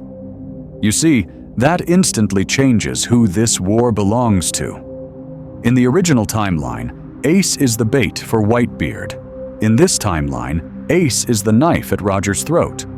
Whitebeard still has every reason to move, because Ace is his son too. But now he's sharing that anger with the Pirate King himself. And Roger, who once surrendered to protect his crew, is suddenly forced to break cover to protect his child. So imagine the trigger sequence. Ace is paraded to Marineford. The world tunes in. Whitebeard's fleet rises from the depths. Just like before, everyone's already losing their minds. Then the camera cuts. A second silhouette steps off a ship that shouldn't exist anymore. Or that iconic mustache, the coat, the laugh. Gol D. Roger walks into the bay, alive, and the entire balance of power snaps. And once he moves, everyone else has to move. Shanks can't sit this out when his captain is on the board. Dragon can't ignore a war where the symbol of the old era and his own son's brother are both about to be executed. The Revolutionary Army, the Yonko, the Admirals, Garp, Sengoku. Every unresolved grudge and ideology is dragged onto the same battlefield. So whose war is Marineford now? Is it Whitebeard's last stand, Roger's final gamble, or the opening shot of Dragon's Revolution? Let's dive into that, because next, we're going to rerun Marineford beat by beat, with Gol D. Roger himself walking into hell, and watch how the entire era shatters. So now we've got the craziest battlefield setup in one piece. Marineford as a three-way powder keg between Whitebeard, the Marines, and a living Pirate King. But how do we still get Ace in chains at the center of it all when Roger never died? How does this timeline twist the road to war without changing who Ace really is? You see, Ace doesn't stop being Ace just because his dad is alive. He's still proud. Still the guy who throws his life away to protect his crew. Still the son who can't stand the weight of his own bloodline. In the original timeline, he hates the name Gol D Roger as a curse left by a dead man. But in this timeline, that resentment has a face, a voice, a man who chose the seas, the void century, and the fate of the world over ever holding his own son. So what does Ace do with that? He runs the other way, but he clings to Whitebeard even harder. Not as a father substitute, but as a declaration. I'm not your heir. I'm his. Every clash with a rival crew, every time he introduces himself as Whitebeard's son, is Ace screaming at the world, and at Roger, that he doesn't need the Pirate King's shadow to stand tall. But what if that very defiance paints the biggest target on his back? Enter Blackbeard. In the original timeline, Teach hunts Ace for the Shichibukai seat and a ticket to Marineford. In this timeline, the stakes are instantly higher. Capturing Whitebeard's 2nd Division commander is huge. Capturing the Pirate King's son? That's history-shattering. That's a golden key straight to the world government's front door. Teach knows the world government is terrified of Roger. They failed to execute him once. They failed to erase his era. So Blackbeard doesn't just see a promotion. He sees leverage over the people who fear Roger more than anyone. He hunts Ace with even more obsession, baits him with the same betrayal, and when Ace refuses to let a crewmate's murderer walk free, because that's who he is, he still walks straight into Teach's trap. The capture hits the Marines like a thunderbolt. At first, it's the same headline: Fire Fist Ace, Whitebeard's son, seized by Blackbeard. But then someone in the room whispers the other name. Gol D Roger's blood. The war they've dreaded since Roger escaped Logetown suddenly has a perfect trigger. Why settle for baiting Whitebeard alone when they can drag Roger into a kill box too? Here's the kicker. The execution is redesigned from the ground up. Public. Broadcast worldwide. The platform isn't just a stage for Ace's death, and it's a snare calibrated for 2 monsters. The Admirals, the Pacifista, the 7 Warlords. Every piece is arranged with one question in mind. When Whitebeard charges and Roger inevitably appears, can Marineford become the graveyard of 2 eras at once? And so we end with Ace in chains at Marineford, the cameras locked on his face. To the world, he's not just Fire Fist, he's the Pirate King's blood, a living beacon daring Gol D Roger to walk into hell again. But when Roger finally answers that call, who is he really coming to save? The son he abandoned or the future he refuses to surrender? Let's dive into that next. The signal goes out. One execution platform. One name that shakes the seas. And suddenly, Marineford isn't just a battlefield anymore. It's a magnet for legends. In the original timeline, would you see the stage packed with monsters already? Sengoku in command, Garp on the steps, and the 3 admirals lined up like a wall of elemental extinction. That doesn't change. In this timeline, those same giants are here, cloaked in justice, eyes locked on Ace. Around them, the 7 warlords stand in their usual twisted alliance. Mihawk watching like a bored god, Doflamingo laughing, Kuma silent, Hancock pretending she doesn't care about Luffy. Whitebeard's fleet still sails in, Moby Dick bursting from beneath the bay, commanders rallying, divisions roaring. And from the horizon, Luffy and his impel-down allies still crash the party. Buggy, Crocodile, Ivankov, and the rest, turning this into pure chaos. But what if that was only the baseline? Because this time, Marineford isn't just about Whitebeard versus the world government. It's about the Pirate King answering a dare. Here's the kicker. Wild cards start stacking. Word spreads that Roger might move, and suddenly his old crew can't stay in the shadows. You don't get the full Oro Jackson lineup, but you get fragments of that legend. Rayleigh slips off Sabayoti early. drawn by the execution of the son his captain never got to hold. Former Roger pirates who survived the years, Scopper-level figures, unnamed in canon but terrifying in reputation, surface at the edges of the war, cloaked and waiting for their moment. They're not here to start the great pirate era. They're here to end a mistake that began at Logtown. Shanks feels it too. In the original timeline, he arrives at the end.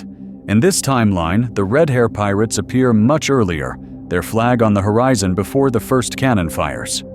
Ben Beckman already has a rifle leveled at Admiral Skulls, Lucky Roo, and Yasopp anchoring a second front. Are they here for Ace, for Roger, or to keep the entire world from tearing itself apart? And above all that, another shadow moves, the Revolutionary Army. Dragon can't show his full hand yet, but he sends commanders. Think Sabo-level forces, Morley or Karasu types slipping through the bay, watching Garp, watching Ace, watching the Pirate King's storm build. This isn't open revolution. This is reconnaissance on the day history might snap. In the middle of it all stands Garp, and this is where the torment hits. His grandson Ace is in chains. His other grandson Luffy is charging the plaza. His old rival Roger is almost certainly coming. And his uniform tells him he has to stand against all three. How do you choose between family, Asanera, and the justice you've bled for your whole life? The world government feels that question and overreacts. Pacifistas line the rear like a metal forest. Secret weapons are hidden beneath the plaza. Experimental artillery humming with unknown tech. A silent CP0 contingent waits in the shadows, masks turned not toward Whitebeard, but toward the empty patch of sky where Roger might descend. This isn't just preparation. This is paranoia. And so we pull back to a wide shot, Marineford bristling with cannons and legends, banners snapping, sea frothing with fleets. The war that should have ended at Logtown has been delayed for decades, and now the whole world holds its breath, waiting to see if the Pirate King truly walks into hell a second time. Because when Roger finally appears on this stage, does he come as a father? It's a king, or the spark of the final war. The Pirate King enters the bay. Marineford is already on a knife's edge. Cannons primed, admirals waiting. Whitebeard's flag casting a shadow over the bay. You think you know this shot from the original timeline? But what if the ocean itself refused to play along? The first quake hits exactly how you remember. Whitebeard steps off the Moby Dick, Bicento in hand, and the very sea rises in answer. Two colossal tsunamis tower over Marineford. The sky darkens. Everyone on the execution platform feels that primal fear. This is the moment where, in the original timeline, Aokiji freezes the waves, and the war really begins. But in this timeline, before Kuzan can even raise his hand, the sea shakes again. The tsunamis don't just freeze, they split. Which the entire bay rips open like something is forcing its way through the world itself. Warships tilt, marines grab railings, even giants stumble as the water is shoved aside into a canyon of roaring foam. For a heartbeat, everyone thinks it's another Whitebeard attack. Then they see it. A second flagship cutting through the parted sea like it owns the concept of ocean. The Jolly Roger on its mast isn't Whitebeard's. It's the skull with the sweeping mustache that should only exist on history books and wanted posters. Gol D Roger's flag. Ladies and gentlemen, the Pirate King has entered the bay. And there he is at the prow. Thinner, older. The sickness has carved lines into his face. But the eyes? The grin? That overwhelming pressure that hits the battlefield harder than any cannon? Untouched. Our Roger throws his head back and laughs as marine batteries instinctively open fire around him, shells screaming past. It's the same laugh that started an era, now crashing straight into Marineford to save his son. You see Sengoku's face go from command focus to pure horror. This is the man he built his whole career trying to cage, suddenly sailing straight into his headquarters. Garp's fists clench so hard the air around his knuckles cracks. This isn't just an old rival. This is every promise, every compromise he's ever made coming back at once. Akainu? His jaw tightens, magma dripping. To him, this is unfinished business the world never had the guts to close. And the younger Marines? The rookies who grew up on stories of Roger's execution and the end of an era? They're staring at a legend that was supposed to be dead, while laughing in the middle of their ultimate justice. How do you shoot at the bedtime story your parents warned you about? On the ice, Whitebeard watches that ship rise from the parted sea. For a second, the strongest man in the world just smiles. A real one. Not the tired grin of a sick old emperor, but the smile of Edward Newgate seeing his greatest rival refuse to stay buried. Then the reality hits him just as hard. If Roger is here, if they both throw everything into this, Marineford isn't just a rescue, it's a graveyard waiting to be filled. Their gazes lock across the shattered bay. Roger plants his sword on the railing, grin sharp. "Oi, Whitebeard, one last time, old friend?" Whitebeard laughs, raises his Bacento, and the air itself cracks. "Then let's shake the world, Roger." Side by side, watch the Pirate King and the strongest man alive charge toward Marineford, turning this battlefield into a living legend before a single blow is even traded. Battlefield rewritten, admirals versus two eras at once. And then the world's worst nightmare for the world government becomes real. Two legends hit the front line at once. In the original timeline, the admirals could key in on one monster: Whitebeard. Contain the quakes, wear down the old man, keep Ace on the platform. Simple plan, brutal, but simple. But what if that equation suddenly doubles?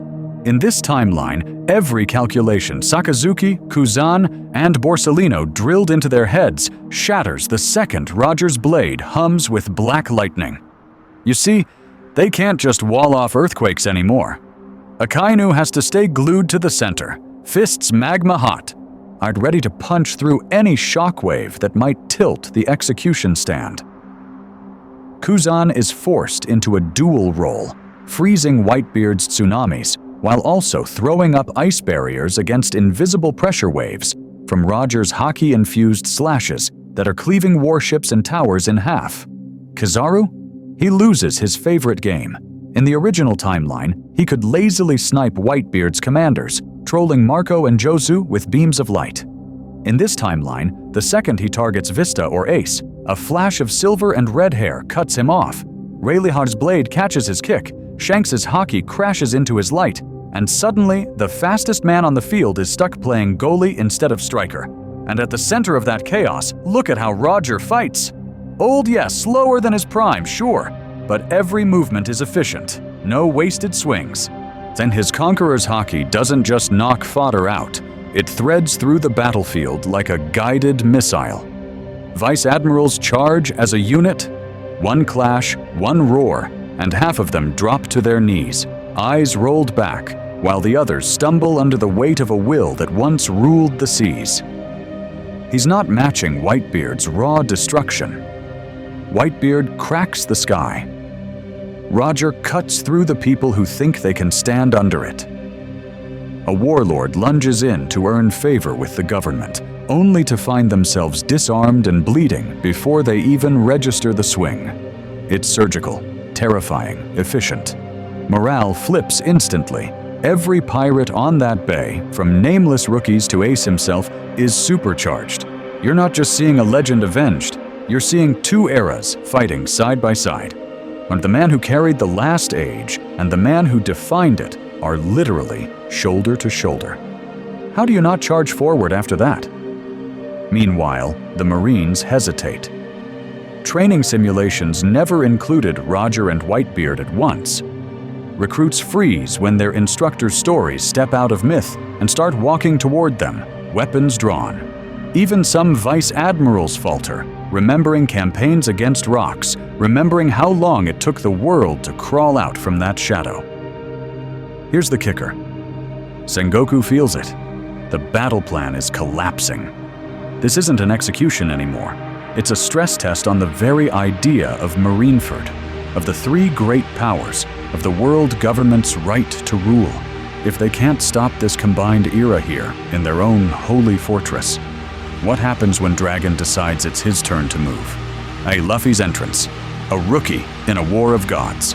And right when Marineford feels like it's about to snap in half under Roger, Whitebeard, and the admirals clashing, the sky itself breaks. Bodies rain down, buggies screaming, crocodiles cursing, Jinbees bracing for impact. And there he is, Straw Hat Luffy, falling from the heavens with the impel-down escapees, crashing onto the battlefield like a meteor that's way too small for the war it just landed in. In the original timeline, that entrance felt huge.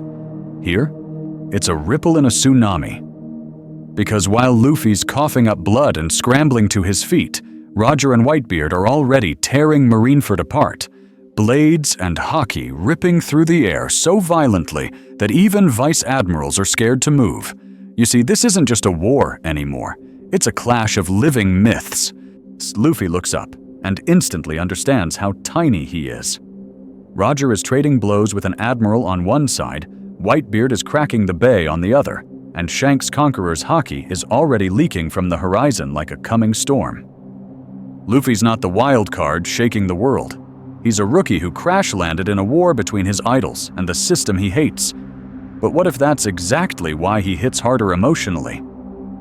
Because when Roger finally turns mid-swing and spots that hat, everything stops for half a heartbeat. The straw hat, his straw hat, the one he passed to Shanks, now sitting on the head of this bloodied kid screaming for Ace. Roger's observation haki spikes. He doesn't just see Luffy, he feels him.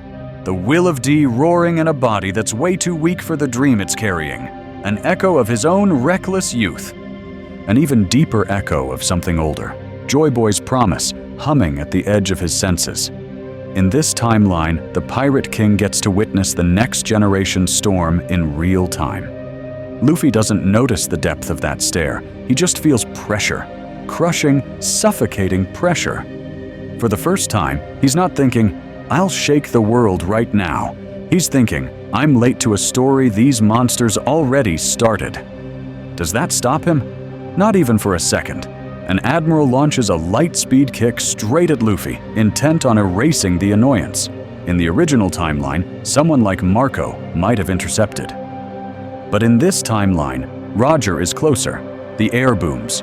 Roger appears in front of Luffy, blade coated in black and gold haki, clashing with the Admiral's attack so hard the shockwave sends pirates and marines flying. He doesn't say much, just a quick grin, a nod toward the platform, like, go.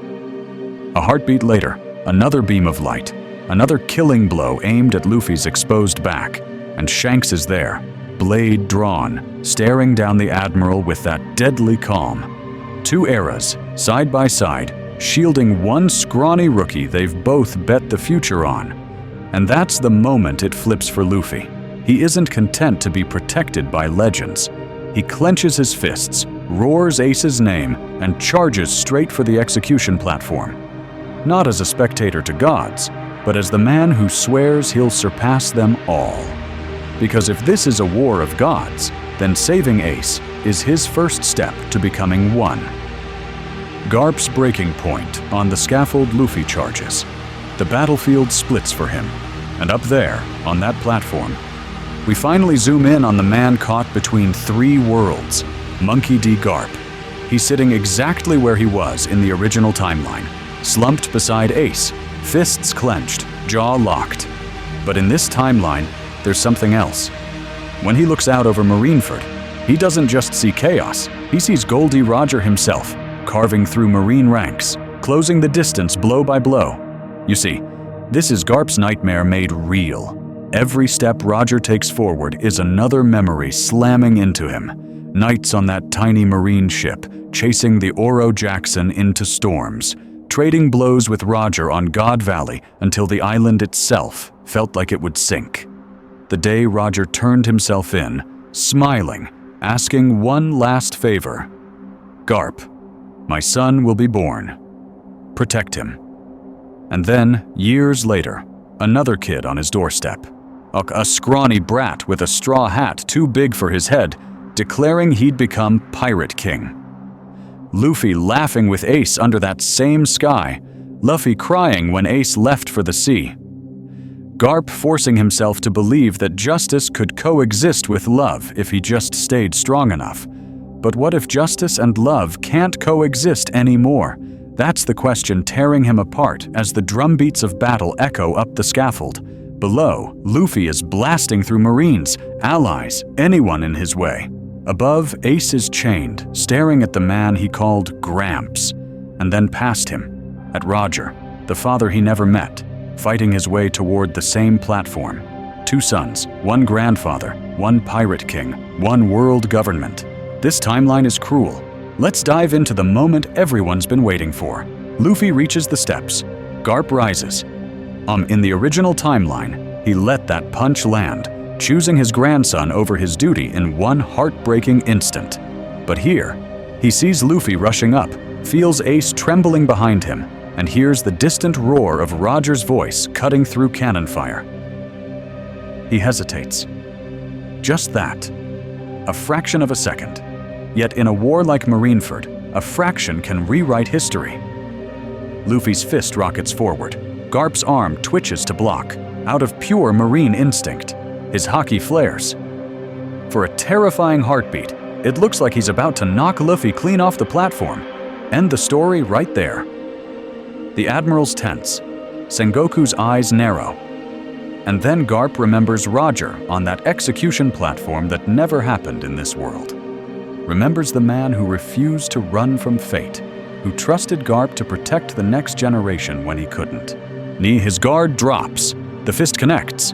Garp goes flying back, but this time the Marines don't see a senile old hero slipping. They see a living legend visibly choose to take that blow. The whole plaza freezes. Here's the kicker. As Garp crashes down, he locks eyes with Roger across the battlefield. No words. Just 2 old men, both bleeding, both smiling that same tired, stubborn smile. They know this is the last time their paths will cross. One has chosen the age of pirates. The other has chosen the uniform and just betrayed it. Whose ideal breaks here? The execution order is barked. The blades rise behind Ace. Garp, shaking, forces himself back to his feet between Ace, the Marines, and the oncoming storm that is Luffy and Roger. He takes 1 step forward. But is that step towards striking a pirate, a comrade, or his own justice? Marineford holds its breath. Sengoku's gambit, killing the era in 1 strike. Marineford holds its breath, but one man on that platform is breathing faster than anyone. Sengoku. You see, unlike almost everyone else on that battlefield, he's not just looking at Ace, or Luffy, or even Whitebeard. He's looking at history itself, trying to erupt in front of him. In the original timeline, Sengoku already treated Marineford as a world-shaking event. But in this timeline, with Gol D Roger alive and standing in the war he was supposed to die for, Sengoku's terror is on a completely different level. He's one of the few Marines who's read deeper reports on the Void Century, on the Will of D, on that mysterious Joy Boy name that keeps haunting the records. And now he's watching the man who might be tied to all of that walk toward the execution platform, like it's destiny calling. What if the Pirate King isn't just a title, but a role the world itself is trying to give Roger? What if this war is the last chance to stop that role from fully awakening? Let's dive into Sengoku's head for a second. He remembers Whitebeard's words from years ago about a man who will shake the world. He remembers Roger's quiet smile in that cell, talking about the dawn, like it was something he could see, and suddenly, he's connecting dots no one else can. Luffy with the D, Ace with the D, Dragon moving in the shadows, Roger, still alive, still free, still laughing in the face of God. Here's the kicker. Sengoku decides this can't just be a public execution. It has to be an extinction event. While everyone is focused on Ace's chains and Whitebeard's quakes, hidden Den Mushi deep beneath Marineford start ringing. Sengoku has a contingency that even most admirals don't know about. A Buster Call-level bombardment, not aimed at some distant island, but at Marineford itself. If the pirates breach the line, if Roger reaches Ace, if the D's begin to gather on that platform like a prophecy scene, he's prepared to erase everything in one cataclysm. He is willing to sacrifice the symbol of marine justice to preserve the world government's justice, and instantly, that puts him at odds with his own people. Garp hears just enough over a Den Den Mushi to realize what Sengoku is planning and goes white with rage. Aokiji, who already hates pointless slaughter, freezes mid-step. It's questioning whether this is still justice or just fear.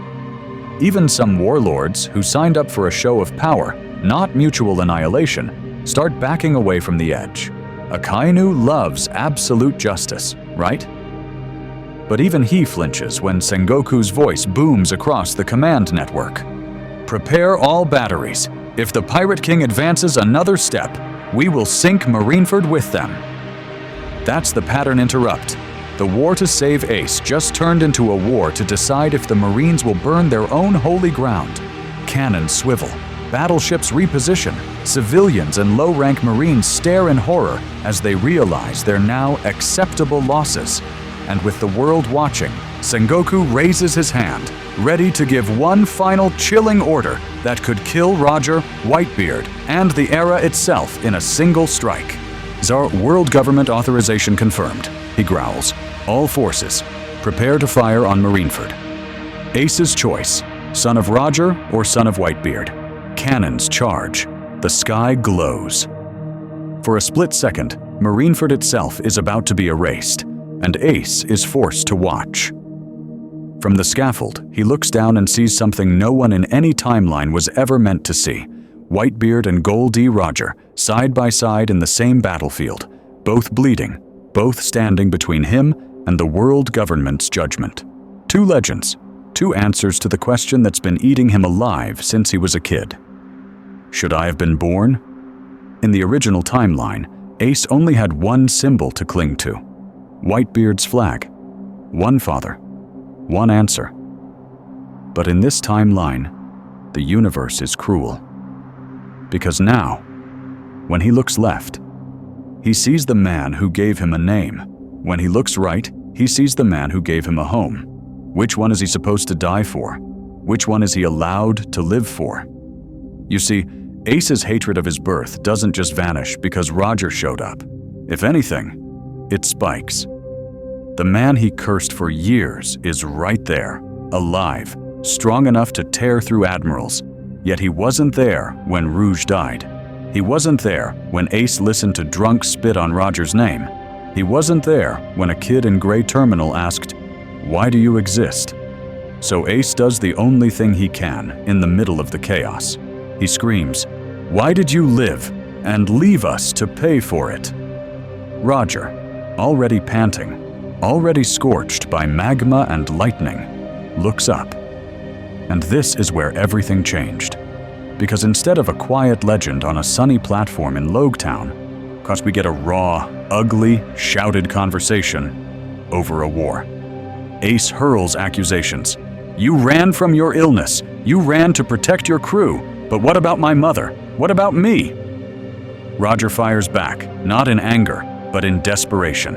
He yells that surrendering was the only way to keep the world government from wiping out everyone who knew the Void Century truths. That if he hadn't played the villain, the era itself would have been strangled before Luffy, before Sabo, before any D could rise. Here's the kicker. Ace hears the answer he always wanted and hates it anyway. Roger admits it. He chose the world's future over being a present father. He gambled his own son's happiness on a prophecy he'd never see fulfilled. So what does Ace do with that? He looks down at Whitebeard, roaring through blood and fire. I claiming Ace as his son in front of the whole world. He looks at Roger, coughing up red, while still laughing that ridiculous Pirate King laugh, daring the cannons to fire. And Ace finally snaps. He doesn't just shout, "Whitebeard is my only father," like in Marineford's original climax. He adds a twist that shakes everyone listening.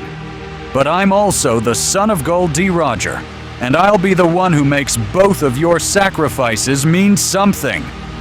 In that instant, his identity stops being a curse and becomes a burden he chooses to carry. Not to glorify Roger, not to excuse him, but to make sure the blood spilled today, Roger's, Whitebeard's, his crew's, doesn't get buried by the same world government that tried to erase his very existence. Ace's resolve hardens.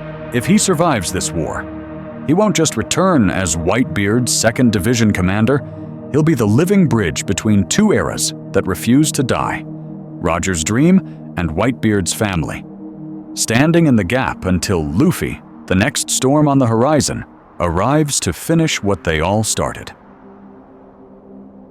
The Sakazuki factor, justice that won't let Roger live twice. But if Ace is the bridge between eras, then Sakazuki is the fire trying to burn that bridge down. You see, in the original timeline, Akainu couldn't stand the idea of Ace living as Roger's son. That bloodline existing was already unforgivable. But what if, in this timeline, the humiliation is doubled? The Pirate King himself escaped execution. The symbol that should have been erased in Logetown is now openly defying the world government at Marineford. For Sakazuki, that's not just a failure. And that's blasphemy. From the moment Roger steps onto the battlefield, Sakazuki's focus shifts. Everyone else sees Whitebeard's quakes, Luffy's desperate charge, Ace's chains breaking. Akainu sees one thing, the root of all of this. The man whose final words were supposed to be the end of an era, not the beginning of endless piracy and chaos. In this timeline, Roger's survival didn't just delay justice, it shattered Marine authority, and Sakazuki is here to personally correct that mistake. Let's dive into how brutal that gets. In the original timeline, Akainu weaponized words against Whitebeard's sons, calling their father a loser, a relic, a man whose era was over. But here, he's got twice the venom.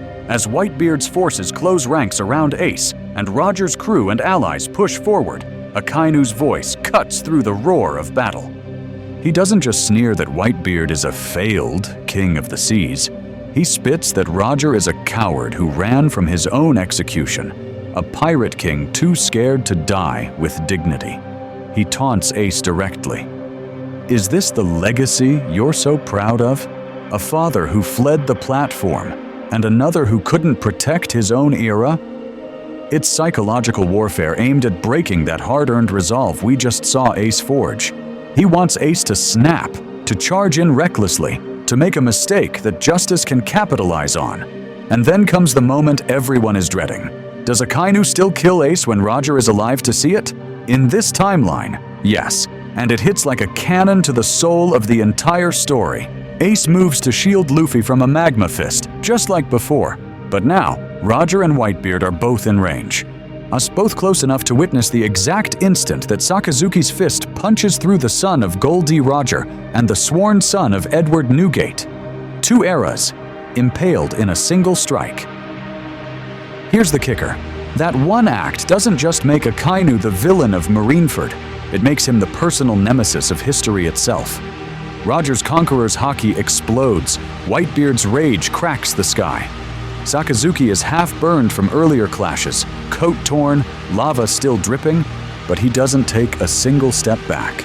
He stands there, unyielding, staring down the Pirate King and the strongest man in the world, like they're just two more obstacles to absolute justice.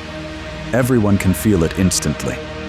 The war stops being Marines versus pirates. It becomes Roger and Whitebeard versus the embodiment of a world government that refuses to let their era exist.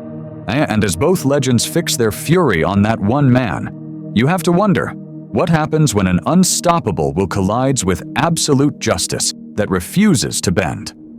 Branch Point A. Ace lives, Roger bleeds out. And when that unstoppable will finally clashes with Akainu's so-called absolute justice, the entire battlefield tilts. In the original timeline, Ace breaks free, protects Luffy, and dies with a hole in his chest. Whitebeard goes down soon after. The era changes in a blaze of tragedy. But what if, in this timeline, that final exchange is rewritten at the last possible second? Let's dive into the chaos. Luffy, Ace freed from the platform, and Whitebeard's commanders are already pushing a desperate retreat. Akainu barrels through Jinbei, through Ivankov, through everything, laser-focused on finishing what Marineford started. Now you see magma fists, collapsing ice, and then Roger moves. The Pirate King doesn't stay in the back. He sprints straight into the path between Akainu and his sons. Everyone freezes. Sengoku, Garp, even Kizaru. Roger and Whitebeard roar in unison, and for one instant, the old era stands shoulder to shoulder. Whitebeard swings to blow Akainu off course. Marco and Jozu dive in to grab Ace and Luffy, hauling them out of that killing range. The platform that once meant execution becomes their launchpad to escape. Here's the kicker. Akainu still gets his shot, a molten fist, aimed right through Ace and Luffy's backs as they flee. But Roger turns. He doesn't dodge this time. He takes it full on, chest to spine, the exact wound Ace had in canon, yet on the man who once chose his own death and then stole it back. He stays standing, and just long enough. Roger grins through blood and magma and screams to the whole world that his era is ending on his terms, not in chains, not on a platform, but in battle, protecting the future. The transponder snails catch everything. The Pirate King dies not as a prisoner, but as a warrior. Pirates lose it. Whitebeard's men, Buggy's crew, even random New World captains watching the broadcast are howling in grief and rage. The Marines, stunned. Their greatest symbol of victory just evaporated. No glorious execution, no clean message, just Gol D Roger choosing who lives and who dies one last time. The world government realizes instantly they've lost the narrative again. The Great Pirate Era doesn't just continue, it mutates. And Ace? Now he's carrying two graves on his back, Whitebeard's flag and Roger's legacy. Suddenly, his existence isn't just about being a son of the devil. It's about being the living proof that two monsters of the sea believed the next generation was worth dying for. Dragon and the revolutionaries are watching that feed. Shanks is watching. Rayleigh is watching. Ace becomes the one person who can talk to all of them.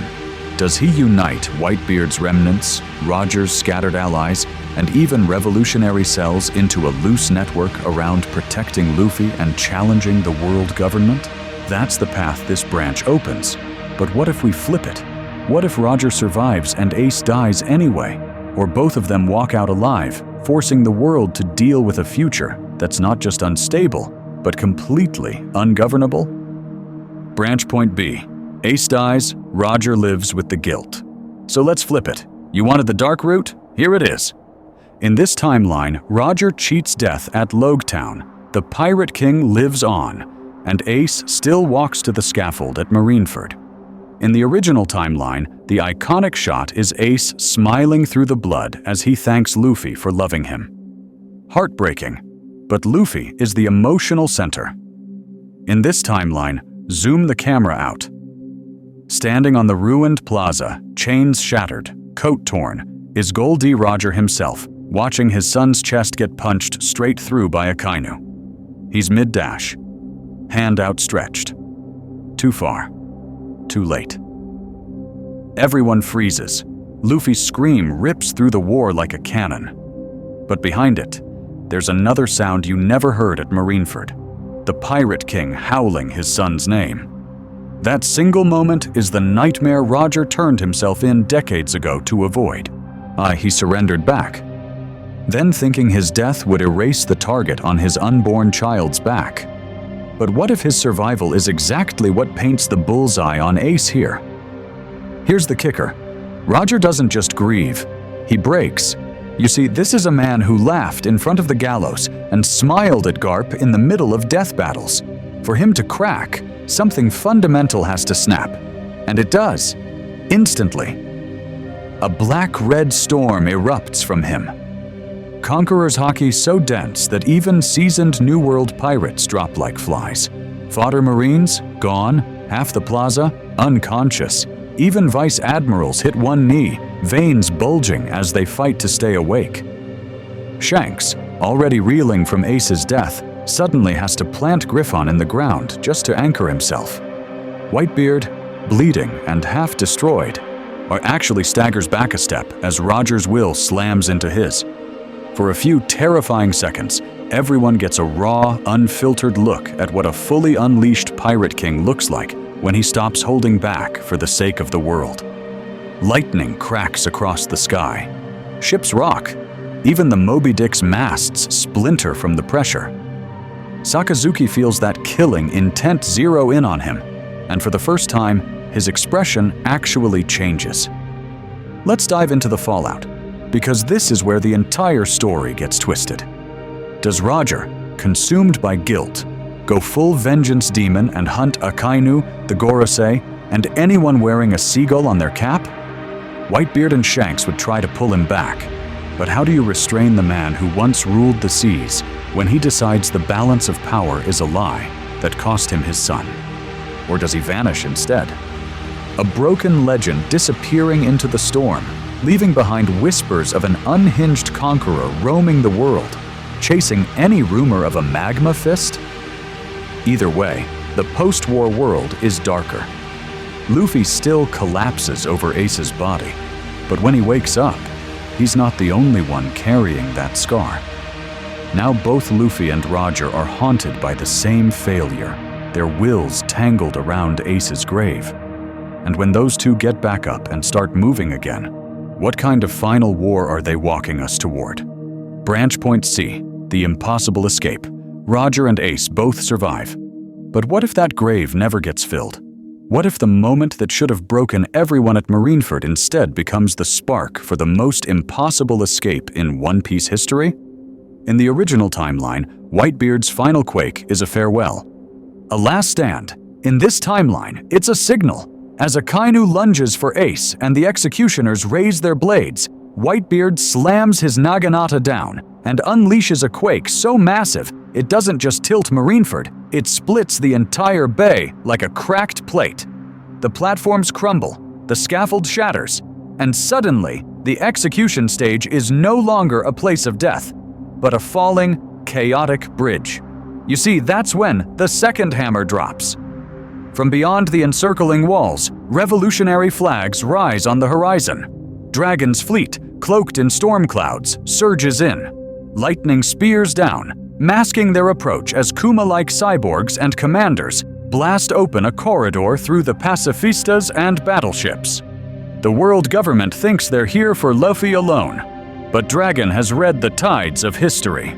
Your saving Ace means saving the symbol. Saving Roger means burning the script. Luffy is already in motion, pushing past Garp, shattering the chains on Ace. But as the quake tears the platform apart, another figure breaks free from the rubble and sea stone.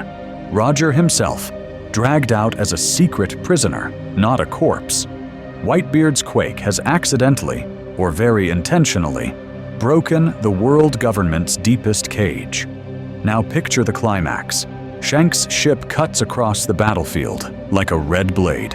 In the original timeline, he ends the war with words. Here's the kicker. In this timeline, he weaponizes those words. He plants himself between the admirals and the retreating pirates, haki flaring, and tells Sengoku, "If you keep pushing, this becomes a war you cannot win."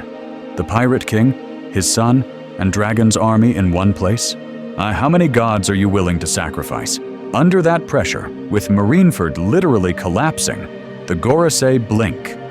The order goes out. Secure what's left, withdraw the celestial dragon ships, and let the pirates flee. They don't win. They survive. We cut to that ship pulling away from the burning harbor. Roger and Ace side by side on the deck, both bleeding, both bandaged, both breathing. Behind them, Marineford is a ring of fire and shattered stone, the old world cracking in real time. Luffy, exhausted, watches the Pirate King laugh through the blood as Ace grips his shoulder. That's not just an escape, that's a prophecy made visible. How do you spin this as a victory? You don't. The world government failed to execute Ace, failed to erase Roger, nearly lost their holy battlefield. Bounties skyrocket overnight. Ace branded as the son of the undying king. Roger's wanted poster reissued with a bounty that dwarfs even his old one. Dragon elevated to the most dangerous man alive for openly clashing with the Marines. The Yonko system? Instantly destabilized. Whitebeard's survival, even if he's mortally wounded, delays any easy land grab. Kaido and Big Mom are forced to rethink every plan because the era they were supposed to inherit just refused to end. Blackbeard's rise is stalled or twisted, his opportunistic play for Whitebeard's power now happening in a world where the original Pirate King is back on the board. Meanwhile, the Revolutionary Army turns the War of the Ages into their greatest poster. Footage, rumors, and exaggerated legends spread. Dragon's fleet standing shoulder to shoulder with Roger, Ace, and Whitebeard, Shanks, and Luffy. For every island that feared the Marines, there's now a counter-image. The gods of the old era refusing to bow. And that leaves us with the question that hits closest to Luffy. In a world where the Pirate King and his son both live, is there even room for Luffy to become Pirate King? Or does his dream have to evolve into something even bigger than that title? Something that even Roger never reached? Because if the age refuses to end, then someone has to end the system itself. And Luffy might be the only one reckless enough to try. So what does a final war look like when it isn't about finding One Piece anymore, but about rewriting what freedom even means in this world? Character rewrites. Whitebeard's final decision in each branch. So if Luffy's dream is no longer just become Pirate King, then we have to ask, who held that title together when the world was ripping apart at Marineford? You see, that answer is Whitebeard. And in this timeline, his final decision at Marineford changes everything across every branch. In Branch A, Ace lives, but Roger dies again on the battlefield. Whitebeard instantly understands the symbolism. The Pirate King's body is about to fall into Marine hands, and that would kill the dream right there. So he plants his Bicento, roars that the One Piece is real, and chooses to hold the line, not as the man who wanted to be Pirate King, but as the father who protects the bloodline of the next one. Ace, Luffy, and the remaining Whitebeard commanders drag Roger's corpse back through the chaos, while Whitebeard literally cracks the sea to open an escape route. In the original timeline, he dies to give the new era a chance. In this timeline, he dies to guard the corpse of the old era and the living heirs of the new. But what if we flip it? Branch B. Ace dies. Roger lives. This is brutal. Whitebeard watches his son die again. But this time, the man who started the age is right there on the other side of the plaza. Here's the kicker. Whitebeard still bellows that One Piece exists, but the subtext is totally different. He's not just telling the world, he's calling out Roger. Finish what you started, old friend. It lands like both a curse and a blessing. Roger hears it over the thunder of cannon fire, and the entire war suddenly feels like Whitebeard handing the bill for Ace's death back to the original Pirate King. That speech becomes a demand. Don't let my son's death be just another Marine headline. Branch C is the strangest piece. Both Ace and Roger live. Whitebeard is mortally wounded, but for once, he doesn't rage against it. He sees Roger alive, Ace burning with grief-fueled resolve, and Luffy still charging forward for freedom, not a throne. So he chooses to die on his feet, smiling, satisfied that the era is no longer orphaned. The speech about One Piece becomes a benediction over 3 generations at once. To the world, it's a declaration of war. To Roger, Ace, and Luffy, it's a final I believe in you, and don't you dare waste this. And that's the pattern, ladies and gentlemen, no matter the branch. But Whitebeard is the bridge between eras. But the shape of that bridge, shield for a corpse, challenge to a living legend, or peaceful handoff to 3 successors, completely changes how the new world reacts, how pirates rally, and what kind of final war Luffy is walking into next. Character rewrites. Garp, Dragon, and Shanks choose sides. And if Whitebeard is the bridge, then the next question is brutal. Who actually crosses it, and who blows it up from their side? Because once Marineford ends with Roger still alive, the middle generation can't stay neutral anymore. Let's start with Garp. In the original timeline, Marineford is the moment that breaks him emotionally, but not institutionally. He stays a Marine, even after watching Ace die. But in this timeline, he's forced to watch something even worse for his sense of justice. Sakazuki trying to erase Luffy, Ace, and the Pirate King's legacy in one war, while the Celestial Dragons cheer from the shadows. You see, Garp's whole career was built on the idea that he could fight monsters like Roger without becoming a dog of the dragons. So what happens when he realizes that's a lie? After the war, Garp doesn't just retire, he goes quiet. He trains recruits on paper, but he starts leaking intel, a patrol route here, a cipher code there. Suddenly, Dragon's operations are hitting suspiciously accurate targets, and Luffy's movements are always one step ahead of Marine ambushes. Garp never announces a defection. He just stops stopping his family. To Sengoku and the Old Guard, as that's the scariest rebellion of all, the hero of the Marines turning into a pressure crack inside the institution. Now Dragon, Marineford is his thesis defense. He's been saying for decades that the world government can't coexist with true freedom. But what if he watches the War of Legends and sees the system try to erase not just pirates, but history itself? Roger, Whitebeard, Ace, even Luffy as the next D in line? In this timeline, that's his confirmation. The era of kings, pirate or celestial, has to end. Roger surviving becomes a variable, not a salvation. Dragon respects Roger's will to uncover the Void Century, but he refuses another singular King of the Pirates sitting atop a broken pyramid. So he recalibrates. His revolutionary army starts targeting not marine bases, but symbols of rule, royal palaces, slave auctions, the heavenly tribute routes. He's not trying to replace Roger or the Gorosei. He's trying to delete the throne itself so that when Luffy inherits anything, it's a world with no crowns left. Then there's Shanks, ladies and gentlemen, the ultimate stabilizer. In the original timeline, he stops Marineford to prevent the world from collapsing too early. But in this timeline, he's caught between his captain and his chosen successor. Does he keep Roger and Luffy from clashing, or does he let it happen? Here's the kicker. Shanks understands that as long as Roger sails, Luffy can't truly be the man who has the most freedom on the seas. So Shanks becomes the mediator on a countdown. He tries to buy time, separating fleets, brokering truces, steering Luffy away from direct confrontation while Roger hunts the last pieces of the puzzle. But every year, every clash makes it clearer. Roger is a mentor whose time is running out, and the new era can't be born without the old one bleeding. And that's where the board really snaps. The final war isn't just Marines versus pirates anymore.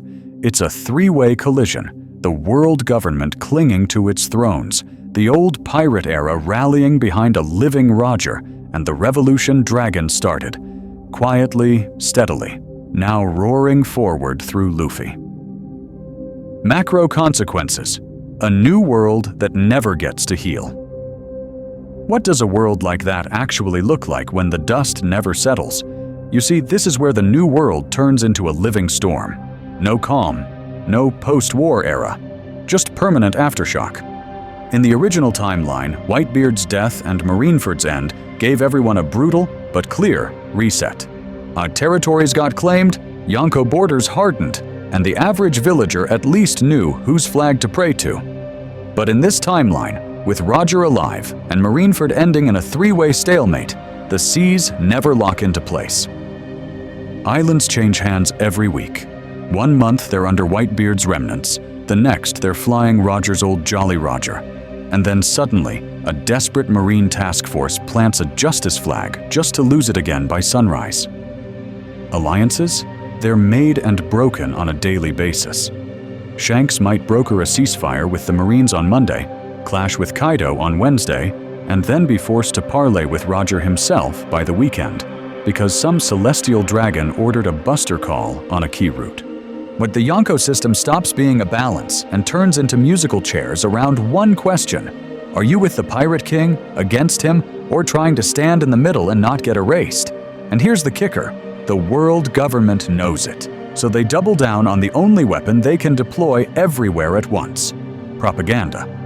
Roger becomes the ultimate devil in every newspaper headline, the man who refused to die and plunged the world into endless war.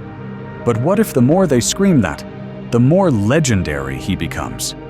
Even if his body falls tomorrow, the idea of Roger, the man who broke his own execution, and then Marineford, won't die so easily. The Gorosei are quietly terrified that they've created a myth even Im can't erase. Pirate culture twists around that fear. In the original timeline, Roger's execution started an age of dreams. A kid set sail chasing One Piece. In this timeline, it's an age of reckoning. Every big crew has to pick a lane. Kid declares he'll surpass Roger by tearing his symbol out of the sky. Law studies the will of D and asks if using Roger's chaos is the only way to perform his own operation on the world. Even Blackbeard has to decide, is he hijacking Roger's legacy or burning it down to install his own? And the next generation pays the price. Luffy doesn't just want to be Pirate King. He has to dethrone the Pirate King. Ace, if he's alive, is torn between the man who inspired Whitebeard and the little brother racing toward the sun. Law Kid, the Supernovas, they grow up fighting their own heroes, watching Garp, Sengoku, and even Dragon clash across headlines like ghosts that refuse to graduate into history. So the entire planet ends up in this eerie, emotional limbo. No one can move on because the old era won't step aside and the new era refuses to wait. Every island, every kingdom, every revolutionary cell is holding its breath, convinced that the next clash, Roger versus the world government versus the children of this broken sea, will be the true final war. Will that be the moment Joy Boy's promise is finally fulfilled? Or the instant it's buried for another 800 years? Well, that depends on who lights the match next. Luffy's growth curve, from chasing a title to ending an era. And right at the center of that powder keg stands Luffy. But what happens to a kid whose dream is to surpass a legend, when that legend is still out there throwing punches? In the original timeline, Luffy points at the sea and says, "I'll be Pirate King, chasing a title attached to a dead man and a distant island." In this timeline, that sentence hits different. He's not just chasing a crown, he's challenging a living era. Becoming Pirate King isn't about reaching Laugh Tale anymore. It's about finishing what Roger couldn't, tearing down the world government that even the Pirate King left standing, and proving that the will of D isn't just inherited, it's upgraded. Let's dive into how that reshapes his growth curve. From day one, Shanks doesn't just talk about a great pirate he once sailed with. He talks about Roger as an active storm on the horizon. So when Luffy sets sail, he knows the benchmark isn't a myth. It's a man who can still sink fleets. Every victory is instantly measured against Roger's legend, and that pressure becomes fuel. And here's the kicker: training. In the original timeline, Rayleigh takes Luffy to Ruscaina after Marineford, gives him that 2-year crash course in hockey, and then lets him loose. But what if, after a Marineford-style catastrophe, Rayleigh isn't the only teacher available? You see, a living Roger can't ignore a Joy Boy-coded rubber kid who shakes the world. Rayleigh accelerates the basics: observation, armament, the foundations of Conqueror's coding, while Roger himself, whether directly or through messages and meetings, pushes Luffy toward that overwhelming kingly presence that once split the sky with Whitebeard. That sounds broken, right? But there's a catch. With two legends mentoring him, Luffy risks becoming an echo of the old era instead of the spearhead of the new. He's learning from men who accepted the existence of a pirate king and a rigged world. Luffy's whole thing is breaking rules, not inheriting them. Watch how that tension bleeds into the classic arcs. In Alabasta, Luffy still decks Crocodile, but now there's an extra layer. He knows Roger once sailed these same seas and left the poneglyphs untouched. Does he walk away after saving Vivi, or does he start actively chasing the stones, aware that Roger is somewhere out there, silently judging whether this kid is worthy of the D name. At Eni's lobby, that rooftop declaration shifts. He's not just declaring war on the world government for Robin, he's sending a message to Roger. You stopped here, I won't. The flag still burns, but now it's a direct challenge to both the system and the era that tolerated it. Sabaody becomes brutal. In the original timeline, Luffy is crushed by Kizaru and Kuma, forced to face how small he is. In this timeline, that humiliation stings even more because he knows Roger once clashed with Garp and Sengoku at their peak. Luffy's failure isn't just personal. It feels like he's staining the will of D while the Pirate King watches. So do they ever meet post-Marineford? You know we have to go there. Picture this pattern interrupt. After a war where Dragon moves, the Yonko clash, and the world is in chaos, Luffy wakes up on a quiet ship. No Marines, no allies, just a man with a familiar laugh and the same straw hat story. Roger and Luffy share the simplest, most dangerous conversation in the series. Roger asks, "Why do you want to be Pirate King?" Luffy answers with that same childlike honesty. "Because it's the freest person on the sea." And then Roger drops the weight. The Void Century, Joy Boy's failure, the fact that the title itself is a cage the world built around one man's freedom. But what if that's the moment Luffy's dream evolves? From "I'll be Pirate King" to "I'll make a world where no Pirate King is needed." Suddenly, the goal isn't to sit on Roger's throne. It's to smash the concept of the throne entirely, to end an era that began in Logtown and never truly closed. Luffy stops chasing Roger's back and starts aiming at the system that forced men like Roger to choose between freedom and responsibility. And that, ladies and gentlemen, is where Luffy's growth stops being a power climb and becomes a revolution. Because once your dream isn't a title but a world, every fight from that point on stops being about surpassing Roger and starts being about ending the age that created him. Endgame vision, the final war with a living Roger. So if Luffy's dream just evolved into a revolution, then we have to ask the scary question: what does the actual endgame look like when the Pirate King never left the board? In the original timeline, Marineford was the prologue to the final war. But what if that war happens with Gol D. Roger himself leading the charge? In this timeline, the world government is cracked but not collapsed. Marineford, God Valley flashbacks, Reverie incidents, all of it has stacked into one long humiliation streak. The Shichibukai system is gone, the Seraphim are unleashed, and the Gorosei are done hiding behind curtains. You see a weakened but unbroken regime pulling every asset it has: Admirals, SSG, CP0, even the God's Knights as their last line, and staring them down, a pirate coalition that should never exist on paper. Roger at the center, his old crew reforged with Rayleigh, Shanks, and even Buggy dragged into the flagship. Whitebeard's remnants, Ace and Marco, commanding fleets that once flew the Moby Dick's flag. Luffy's Straw Hats, now legends in their own right, acting as the wild card that doesn't follow anyone's script. On the flank, Dragon's revolutionary army isn't in the shadows anymore. It's fully mobilized, with Sabo, Ivankov, Kuma's legacy, and ex-Marines like Kuzan and Garp choosing the side of the future. So where do you even stage a war like that? Not just Marineford. That's small time now. Let's dive into a multi-front nightmare. Now, one battlefield is Marie-Joie itself, the Holy Land finally under siege. Celestial dragons dragged out of their bubble helmets as Dragon and the commanders storm Pangaea Castle. Another front erupts along the Red Line, where Fishman Island's fate and the prophecy of the sea's liberation collide. And in the background, ancient weapon sites, Pluton's chamber in the New World, Uranus above, Poseidon beneath the waves, become contested zones as the Void Century's secrets surface all at once. Here's the kicker. Roger isn't just moral support, he's the spearhead.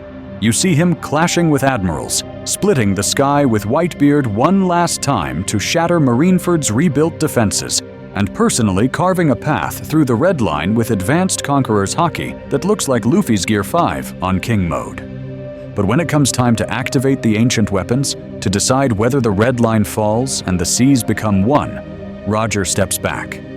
He refuses to be the man who decides the shape of the new world twice.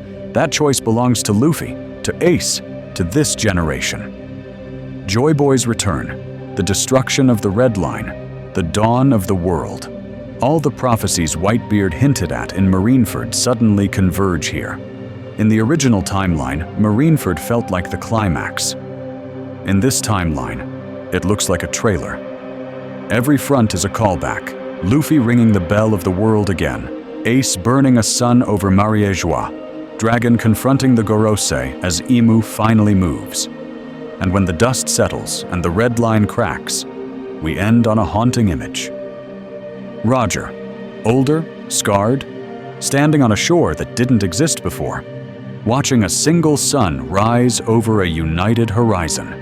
He knows that by refusing to die at Logetown, he delayed this dawn for decades, but also gathered the only crew of generations crazy enough to reach it. And as Luffy laughs at the edge of that new world, Roger finally sees the era he was never meant to live long enough to witness.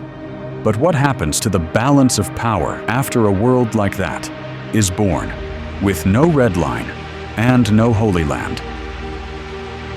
What if compilation stitch, comparing the three Marineford branches? So before we charge into the next crazy branch, we need to zoom out for a second, because by now you've seen three completely different Marinefords, three different answers to the same question. What if Gol D Roger never died? In the original timeline, Marineford is the end of an era. Whitebeard falls, Ace dies, and Roger is long gone, his will scattered through Luffy, Ace's sacrifice, and the age of pirates he sparked. But in this timeline, we've been playing with the Pirate King still on the board, and that turns Marineford into a forked road with three brutal paths. Branch A first, Ace lives, Roger dies. This is the closest to canon emotionally, but with the roles flipped. The war becomes a true generational handoff. Roger finally falls in front of the whole world, not at Logetown, but at Marineford, taking the full weight of the world government's fear. Ace and Luffy walk away scarred, but alive. Whitebeard's legacy consolidates around Ace, Garp's loyalty snaps toward his grandsons, and Dragon sees a living symbol, Ace, who can rally pirates while he dismantles the system from the shadows. Branch B is the nightmare mirror. Ace dies, Roger lives. Suddenly, the great pirate era's original spark is forced to watch it burn. Luffy and Roger both lose Ace, and that grief doesn't calm down, it detonates. Whitebeard's legacy fractures harder because his son is gone, but the Pirate King remains, stealing the spotlight of martyrdom. Garp is torn beyond repair between a living Roger and a dead grandson. Dragon stops waiting. He weaponizes that global rage, pushing the Revolutionary Army into open war much earlier. You see how this timeline bends everything toward a more vengeful, explosive final clash? Then there's Branch C. Both survive. On paper, it's the dream. In practice, it's the most unstable timeline of all. Whitebeard lives long enough to actually mentor Ace in the New World. Roger roams as a living legend, and Luffy races upward with them. Oh, that's three era-defining figures overlapping at once. Whitebeard's Old Man of the Sea role risks being overshadowed. Garp's already fragile loyalty to the Marines comes apart instantly, and Dragon has to rewrite his strategy because the pirate side suddenly has too many kings on the board. Here's the kicker. This branch has maximum narrative potential, but it also risks the old era refusing to die. Notice the pattern interrupt here. In every branch, Luffy's emotional scars are completely different.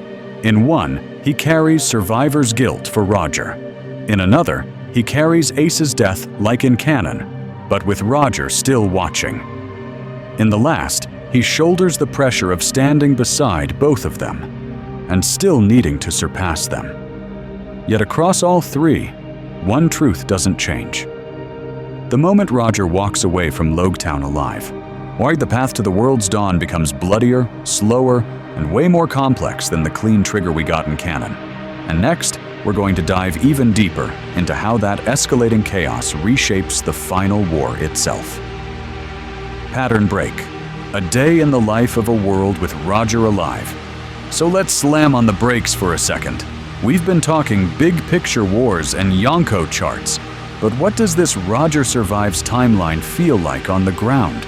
What does it look like when you're not a legend? You're just a kid in East Blue? Picture a tiny port town at sunrise. A boy, maybe 8, runs down to the docks because he heard the seagulls screaming louder than usual. They're not just birds, they're news coups. And suddenly, everyone is staring at the same thing. A fresh wanted poster of Gol D Roger. One stamped still at large, bounty numbers so huge the ink practically bleeds off the page. No history book, no classroom lecture about a dead pirate king. In this timeline, the first time he hears Roger's name is from a panicked Marine broadcast blaring out of a rusty transponder snail. All civilians are advised to avoid open waters. The Pirate King has been spotted near Sabaody. In the original timeline, taverns in East Blue talk about Roger like a myth. Old men slam their cups down and say, "I saw his ship once," and everyone leans in, safe in the knowledge that era is over. But what if that same tavern is different tonight? Let's dive into that. The room is loud, smoky, tense. One table is arguing about Roger's latest clash with an admiral, swearing they saw Borsalino's light on the horizon 3 days ago. Another table is whispering rumors that the Oro Jackson appeared near Wano, that Kaido himself backed off. No one's reminiscing. They're checking the door. They're watching the windows. Because the storm isn't a memory, it's still moving. Now shift to a shabby little ship tied up just outside that harbor. A small-time pirate crew, barely scraping by, is having the most important argument of their lives. What's the dream when the throne isn't empty? One hot-headed swordsman is yelling, "We go for One Piece anyway. If Luffy can challenge the world, why can't we?" The navigator fires back. "You see those posters? The Pirate King is still out there. The New World is too hot right now." Their captain is caught in the middle. Do they aim straight for Laugh Tale, try to slip into Roger's loose network of allied crews, or just avoid the New World entirely and hunt smaller routes where the Marines are distracted? Here's the kicker. Even their cowardly option feels like living in history. And that's the emotional tone of this era. Less romanticized, more raw. Every island feels like it's 5 bad decisions away from becoming the next God Valley. Parents tell their kids, stay away from pirates. Not as a moral lesson, but because the Pirate King might literally sail past their window tomorrow. When Roger clashes with an admiral, fishermen don't hear about it years later as a legend. They feel the tsunamis slam into their boats that same afternoon. So when we talk about this what if, it's not just about Garp, Sengoku, Dragon, or some final Marineford 2.0. It's about that nameless boy in East Blue, that no-flag pirate crew. That bartender wiping glasses with shaking hands, because every time we keep a giant like Roger alive, we're rewriting the daily lives of millions of people who will never get their names in the story. But who are the ones actually living through the age of the Pirate King? And next, we'll zoom back up to those giants and see how this living legend forces the endgame war to evolve into something far more terrifying. Pattern break. If Roger met Luffy before Marineford, so let's zoom in from those giants to one tiny random moment that changes everything. A quiet island. No banners, no Marines, no grand speeches, just a shabby Sabaody-style hub where rookies chase rumors and legends drink in the dark. In the original timeline, Luffy blows through places like this without ever meeting the Pirate King. The legend is already dead. Aren't the great pirate era already roaring? But what if, in this timeline, Roger is still alive, lying low between clashes with the Marines, and he crosses paths with Luffy before Marineford even happens. Picture this. Luffy, fresh off some pre-war scrap, stomping into a cheap bar, yelling about meat. He's not the man who shook Marineford yet. He's just that reckless rookie with a goofy grin and a bounty that's starting to scare people. At the counter, a tall man with a simple coat, no captain's cloak, no crown. Just a straw in his drink and a laugh that feels too big for the room. Luffy bumps him, doesn't apologize, just grins and goes, "I'm gonna be king of the pirates." No hesitation. No idea. Everyone else in the bar freezes. This kid just declared he'll surpass the Pirate King. To the Pirate King. Roger laughs, loud. That same wild, a rolling laugh that once echoed over Logetown's execution platform. He leans in and asks, "And what does King of the Pirates mean to you?" Let's dive into that conversation. Luffy answers instantly, "The freest person on the sea. No speech about treasure, no politics, just freedom." Roger's eyes sharpen. You see, this is the exact answer he once gave Whitebeard. The words line up. The timing doesn't. That's when Roger feels it. A strange rhythm, a familiar pull, the will of D staring him in the face. Here's the kicker. Roger doesn't reveal himself. Instead, he tests him. A casual tap of his fist against Luffy's. A tiny clash of hockey that blows the doors off the bar and knocks everyone else out cold. Conqueror's lightning cracks the sky for a split second, then vanishes. Luffy staggers, grinning wider. "You're strong!" "Oak, who are you?" Roger just smiles and throws the question back.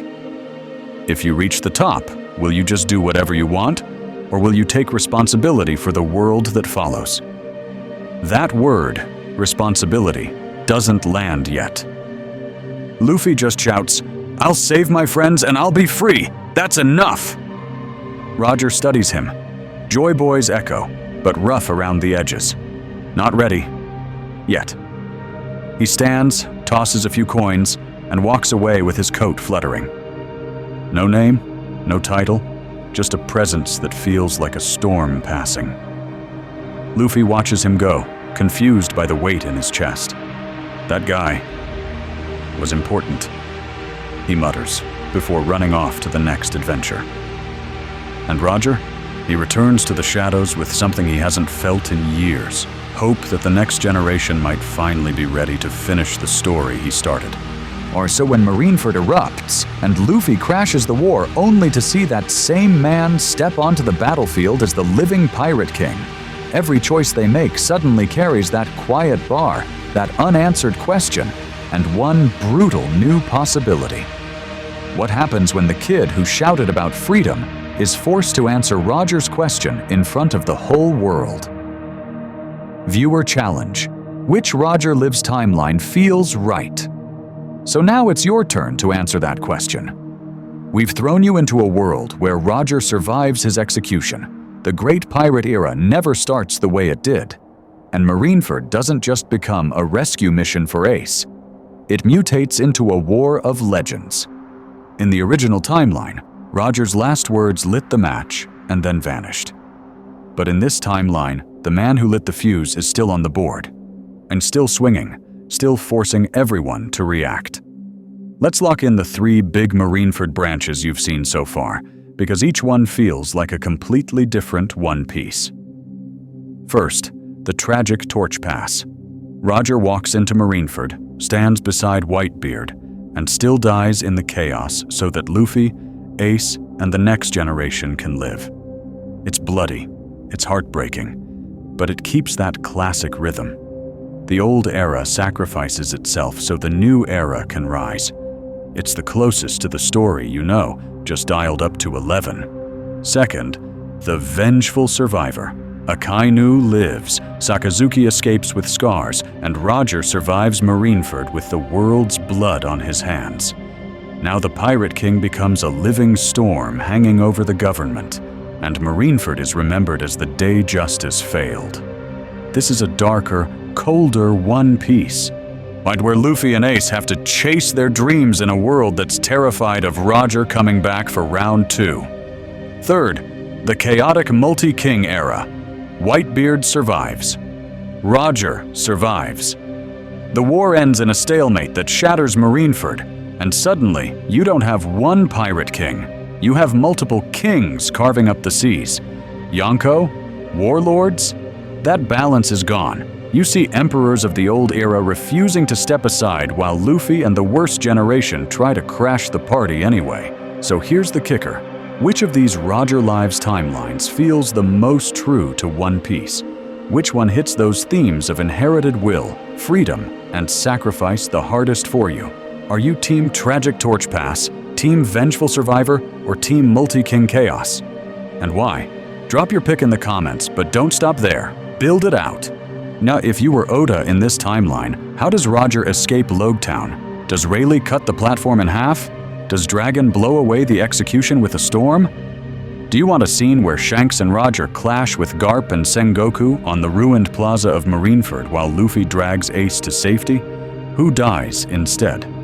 Does Whitebeard fall earlier so Roger has to inherit his will? Does Garp finally turn his back on the Marines?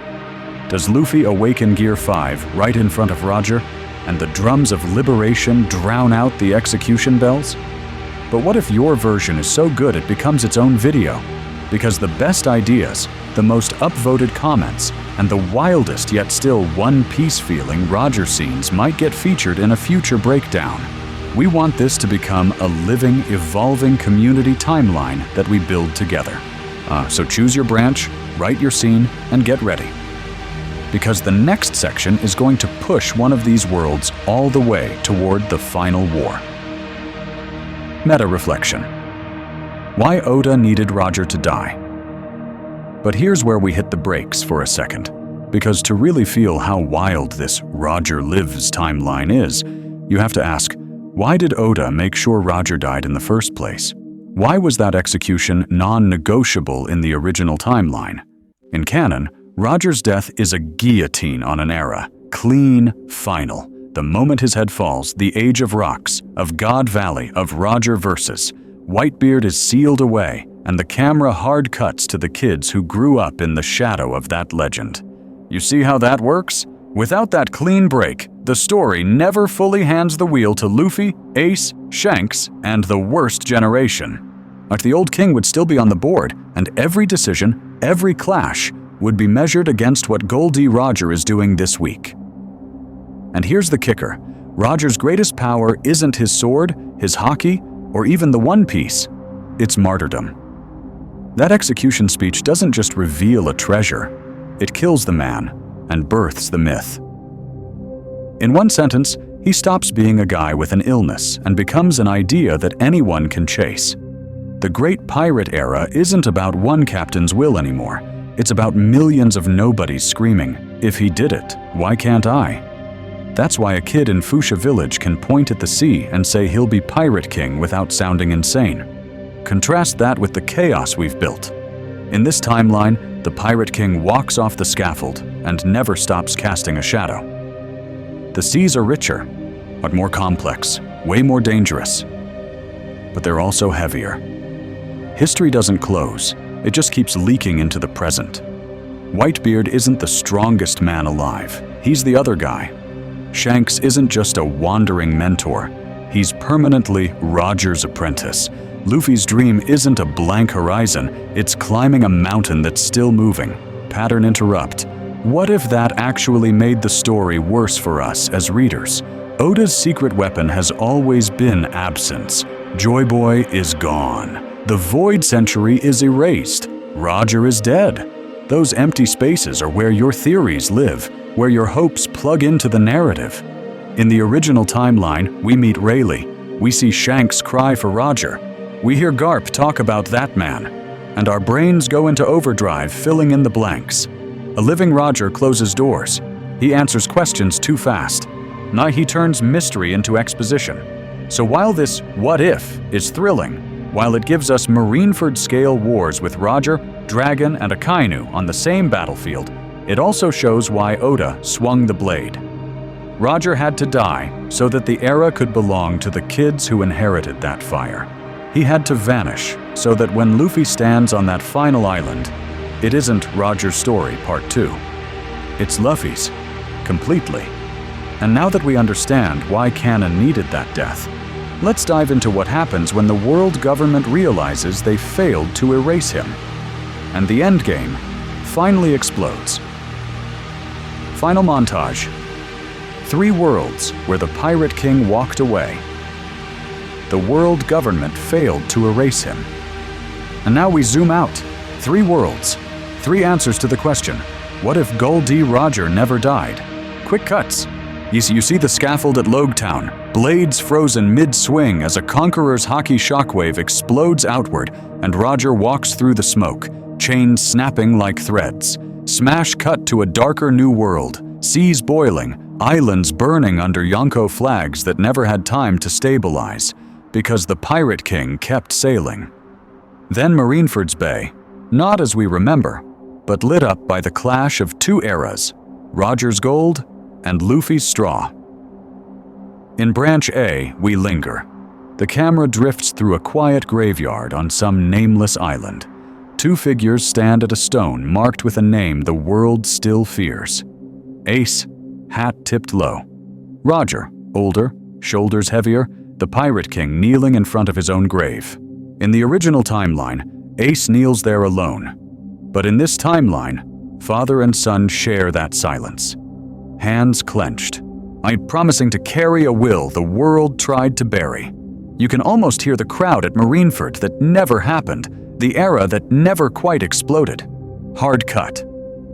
Branch B. Everything is louder, uglier. Roger on a burning Marineford, coat shredded, face lined with pain, laughing through blood as he clashes with Akainu and Kizaru at once. His hockey is still monstrous, but his body is failing. Disease and age finally catching up. Whitebeard's gone, the balance is shattered, and the Pirate King is a broken torch burning himself out to shield Luffy, Ace, and the next wave. This is the Roger who refused the scaffold only to die on his feet in the war that replaced it. Then Branch C hits like a dream you didn't know you wanted. A crowded deck under a wide blue sky. Roger at the rail, that same booming laugh. Shanks leaning beside him. The Ace arguing with Luffy over meat. Luffy's straw hat, the same hat that once sat on Roger's head, casting a familiar shadow as all 4 generations cram onto one ship that should not exist. This is the timeline where the Pirate King stepped aside without vanishing, where the old guard sails with the new instead of becoming their ghosts. Over all of it, we lay Whitebeard's voice. Someday, a man will appear who will challenge the world. His Marineford prophecy echoes while we see civilians huddled around Den Den Mushi screens, watching gods at war and asking, do we chase this age or run from it? Garp's fists tremble. Sengoku screams orders that no one can truly follow. Small-time pirates throw their Jolly Rogers into the sea, while others raise new ones, eyes blazing. And under that prophecy, we layer another sound. Roger's laugh-tail laughter. That wild, free, uncontrollable roar that started everything, now bouncing across these 3 worlds like a question. Was the dawn always about him, or about who comes after? Here's the kicker. Every branch, every cost, brings us back to one face. Final shot. Luffy. Marineford's ruins behind him, or some future battlefield we haven't seen yet, it doesn't matter. The hat shadows his eyes. The camera pushes in as the chaos fades to a low rumble. In a world where Roger walked away from the scaffold, where the Pirate King never really left the stage, Luffy doesn't flinch. His smile is smaller, sharper. I'm gonna be Pirate King, he says anyway. Not to replace Roger, to answer him. So what does Pirate King even mean? When the throne is already taken, and that's where everything truly breaks open. Closing thoughts. If the Pirate King never died? That's the question that's been haunting this entire timeline, right? If Roger never left the stage, if the Pirate King flag never came down, then every dream we've followed in One Piece is suddenly standing in someone else's shadow. In the original timeline, Roger dies at Logetown, smiles on the scaffold, and with one sentence, he lights the fuse on the Great Pirate Era. That one death rewires the whole world. Luffy sets sail to chase a legend. Ace joins Whitebeard to chase a ghost. Shanks carries a hat and a promise that only exists because his captain is gone. But what if that fuse never needed a martyr? What if the Pirate King lived long enough to watch the fire spread himself?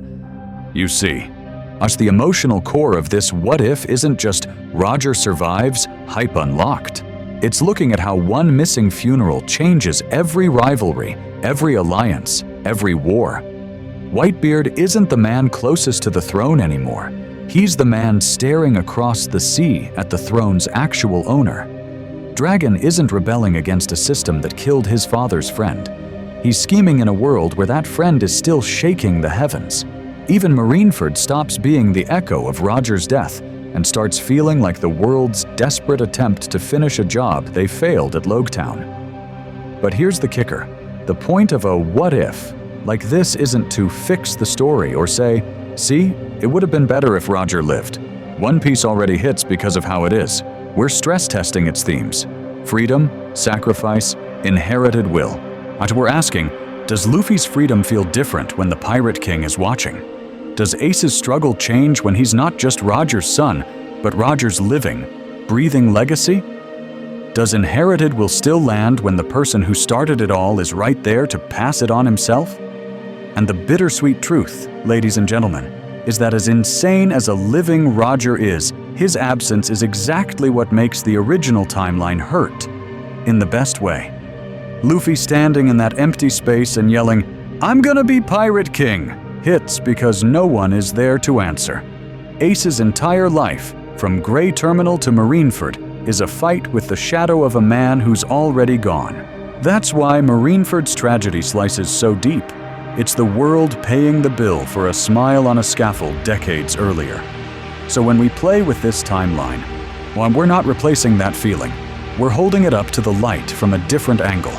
And once you start doing that with Roger, it's hard to stop. What if Whitebeard never died at Marineford? What if Odin lived long enough to guide both Roger and Luffy? What if Quina survived? Or if Sabo never died?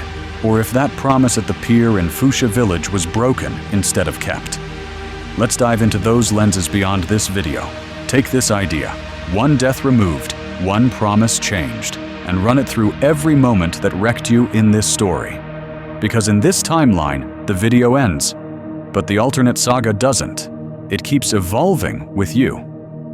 And that's where you come in. The comment section is the new grand line for this what if. You've sailed through our version of a world where the Pirate King never died. Now it's your turn to chart the next island, the next death undone, the next promise rewritten. Call to action. Rewrite the era in the comments. So let's lock this in together.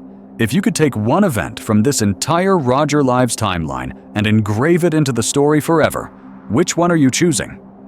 Roger's escape at Logetown that humiliates the world government. Ace surviving a Marineford that never should have happened. Or that final altered war where a living Pirate King stands in the middle of the battlefield while Garp and Sengoku hesitate to pull the trigger. Tell us in the comments which single moment you'd keep. And why? Is it because it saves your favorite character? Or because it breaks the world in the most delicious way? You see, in the original timeline, Roger's execution instantly created the Great Pirate Era. But what if the one thing you lock in is the exact opposite? A world where that execution fails and the era never starts the way we know it. Now, take it one step further. Pitch us one original scene or one line of dialogue you'd add to a Roger Lives anime special. Maybe it's an older, tired Roger finally meeting Luffy on the deck of the Oro Jackson, looking at the straw hat and saying, "So you're the one Shanks bet the future on." Maybe it's a brutal, quiet argument between Garp and Sengoku in a marine office after Roger escapes, where Sengoku shouts that justice failed, and Garp snaps back, Justice ran from the truth. What's that one scene that suddenly makes this timeline feel real to you? Let's dive into titles and branches. Out of which route from this, What If would you want fully animated as a movie or an OVA? Is it Marineford, King of the Pirates Descends, where Roger personally crashes the war to save Ace? Is it Loguetown, the day the Pirate King walked away, focused entirely on the botched execution and Rayleigh and Shanks carving a path through the Marines? Or is it a final film called End of the World Government, where Akainu, Dragon, Luffy, and Roger all share the same battlefield? Drop your dream title in the branch it adapts, ladies and gentlemen, and turn the comment section into a mini writer's room. And if this timeline wrecked you, don't stop here. We've got whole videos where Marineford is changed by Gear 5 Luffy, where Ace awakens his flames into blue plasma and becomes a Yonko. He's where Garp defects and stands with Dragon at the execution platform. This is just one universe in a bigger multiverse of One Piece possibilities we're building with you. Here's the kicker. In your version of One Piece, does the Pirate King die a legend or live long enough to see the world he dreamed of? And are you brave enough to write that ending in the comments below?